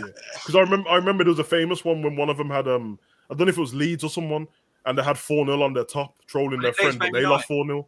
Yeah. And then he pulled his top up and it was like 4-0. I'm like, bro, legendary, man. I mean, it wouldn't work now because obviously we got YouTube. That's pretty much what watch-alongs are, innit? But that was dope, man. Gerard, it was good. It was good. I'd pay to watch Savage punching up King. There you go. Yeah, punch him up, bro. You know what I mean? Most entertaining. Chris Kamara, legend. Yeah, and he's just signed for BBC, ain't he? Yeah. I thought he was sick. Got so much legendary moments. I think he was. And I think he was sick of Sky Sports. I think. Hold on. So Chris he's gone now. Jeff Stelling's his last. He's just finished, isn't it? He's got one more year. He's got one more year. What they're doing, they're getting rid of all the older people because they want the young, fresh faces on. But what they don't realise is that the older people are the ones we want to listen to because they're more intelligent. I never think you should get rid of somebody just on the basis that they're old. Just if the rubbish, get rid of them. But if not, keep them on. Entertaining, looks fantastic. Let's face it. I don't know how old the guy is. Chris Kamara one doesn't make sense because he's not in the studio. He's at the games. He's not in the studio. So Chris Kamara's heavy, man. I think it's because he. I think I want to listen to Neil Mellor every week, bro. Oh God, square it, teabag. Have you heard him when someone scores a goal? Bro, it could be a goal in the last minute, and it's like over to Neil Mellor at Fratton Park. Oh no, it's been a goal from Portsmouth. Big man. They want to employ me if they see my watch-alongs when I see goals. That's the aim, man. Talk about watch-alongs. So my watch-along last night did 7,500 views, which I can't believe. Jamie, I told you, man. After this Champions League period, and we're not a break. You're still going to be doing videos, but it's less pressure. We'll talk, man, because we need to get your videos chopped up, man. Yeah, so, if you can timestamp it and get it chopped up as separate videos, people will be able to see it in smaller content. Because obviously, somebody goes to your channel and they've just missed the watch along, and they've already seen the game. It's going to be hard for them to sit through and find the parts where you was doing whatever. But if you can get that done, they can just go bang. Yeah. Well, can you chop them up, Savage? Yeah, I said to him I can chop it as long as he gives me the time of where we're in the video. Because I found out how to do it on my phone as well. On my Samsung, you can do it. You can just find the timestamp, record it on your phone, and then pull it up on Instagram or whatever, and it's done. Yeah, I've got to get you. I mean, in the summer, that's saying. Yeah, we'll talk in the summer, man. Obviously. I got to do my thing. I'm doing my thing, I'm starting my backup, my channel from scratch, as I said the other day. So I'm gonna. It's me and my little brother that's gonna do it because, to be honest, at the end of the day, it's my little brother really. At the end of the day, that brought me to Liverpool. You know, my little brother brought me to Liverpool. Yeah, because he's been a Liverpool supporter from day one, ever since about like 5 or 6, and he's like 48 now, and he's the one really that brought me into it. Still, do you know what I mean? In the 80s and stuff, because when he's at school and everything, he used to like this Liverpool and everything. And I used to like watch Watford back in the day and everything that. But sometimes in the 80s and everything, I was on different things. I used to watch the odd football, I was on different things. But he was the one really like brought me back into football, you know, and say, yeah, man, Liverpool a team. You understand? Yeah. So ever since then, it's like it's just been like Liverpool mad. You know what I mean? So it only makes sense at the end of the day that I do it with my little brother and stuff. Yeah. You know what I mean? And plus, it gives him something to do because he's got MS. You see, he's got MS. Yeah. And so he obviously officially he can't work and everything now. Yeah. So it gives him something to do other than sort of like obviously harping on his. That'd be nice for him, man. Stuff. Oh yeah. You know what I mean? And the thing is about the thing that he's a sort of person that he knows his stuff. Not just about like Liverpool, he just knows sports in general, boxing, rugby, the lot. He's a sportsman because like when I was going out in the 80s and stuff and everything and getting bladdered and stuff, he was just at home watching sports. Do you know what I mean and stuff? So he knows his things. I love that. So man. I just once I obviously get it up and running and thing, I'll shout you man's with the thing still. You know what I mean? Yeah, when it's up running, I'll be on, mate. Don't worry about that. Yeah. And then you don't know who that. Do you remember that guy that used to be on?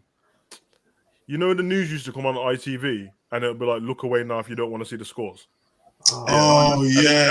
And you used to have this guy. Wait for it. Manchester United 0, Liverpool 1.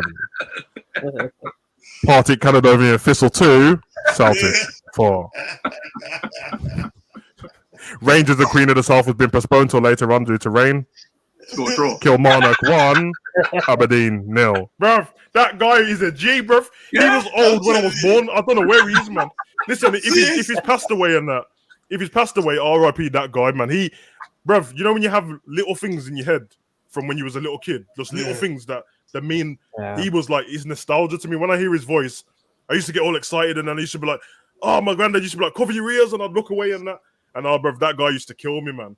He had that one voice. I should love it because he always used to have to, because they did it as well for the pools, didn't they? Yeah, they did. Everyone did the pools. Did you used to get a geezer knock on your door or do the pools this week? Give him a couple of quid, pick your teams and stuff. Mate. Now you just do it. Now you just do it online, don't you? It's completely. I missed that guy, man. I assume that he's like because he must have been old at the time. Did he go on 5 I don't know. Live? Yeah, he did. He did go on 5 Live. Right, he's passed away. Did? He's passed. Has he passed away, man? It's a shame, man. Yeah, he's great. That voice, man. Was he was great. He was great. Yeah, there's little things that always remind me of certain things. Because my granddad passed away in lockdown and that, and when I was thinking of the guy's voice, I was like, yeah, that's what I think of. Like I think of him, and then I think of my granddad, bro. And every time, man, Sunday dinner, then I'd go into the living room and I'm like, I've watched the main match and I'm like, I don't want to hear the scores. And then I'd wait for him to get off the Prem and then he'd go to the like Scottish League and that. And that's, I always remember just like Caledonian Thistle as a kid, bro. I'm like, what the flip? Queen of the South and that. I'm like, all the every league, Jamie. Every league, man. What a guy, bro. And do you know the noise I remember growing up as a kid was the Vidi printer on Grandstand. Oh yeah. The Vidi printer. Yeah, man. Those are the days, man. Someone's typing that quick, bro. Yeah. Typing away. All of that, man. And John Motson's voice. All right. Yeah. Did anyone see this? It was on BBC Breakfast, wasn't it? I saw it, man. It's the funniest thing I've ever seen, bro. It come up at the bottom of the screen. Oh shit! Stop that. Yeah, they actually said that on the ticker under the person who's presenting on the BBC Breakfast. It said Man United. Said Man United shit. Yeah, honestly, Rod, the funniest thing. They had to apologise after, but the damage was done, man. It went wrong, was it? Really? No, there wasn't. That's what my missus said. She's like, "This shouldn't get fired." His famous quote was, "He's 5'4", full therapy." Yeah, that's the one. He's fired, bro. Oh, bro, I love it, bro. He's fired. There's Caledonian Thistle too. Who these teams? That's a beautiful thing, man. These are that was St. Mirren, didn't they? St. Mirren, yeah. There's some stuff that just can't change, bro. Like I don't care how much. Apparently, Morata is close to signing to Arsenal. I've never seen Morata score a goal. Have they not learned from like? Didn't Morata play for Chelsea? Yeah. And Juve and Real Madrid. He's played for everybody, didn't he? BBC apologising for speaking facts. It's just wrong. This is what I'm doing, by the way, in the summer. So I am starting with the 2010 season. Yeah, do it, man. So I'm going with the Roy Hodgson season and starting from there and go work all the way. That's gonna be very short. Painful season. That's man. gonna be very short. I'm going to do season reviews and any mods in the house, get rid of that spam. Yeah, I'm going to be doing that because I think some people got short memories and don't remember what life was like in 2010 as a Liverpool fan. So I'm going to do season reviews. So I'm going to do like from 10 to where we are now through the whole summer.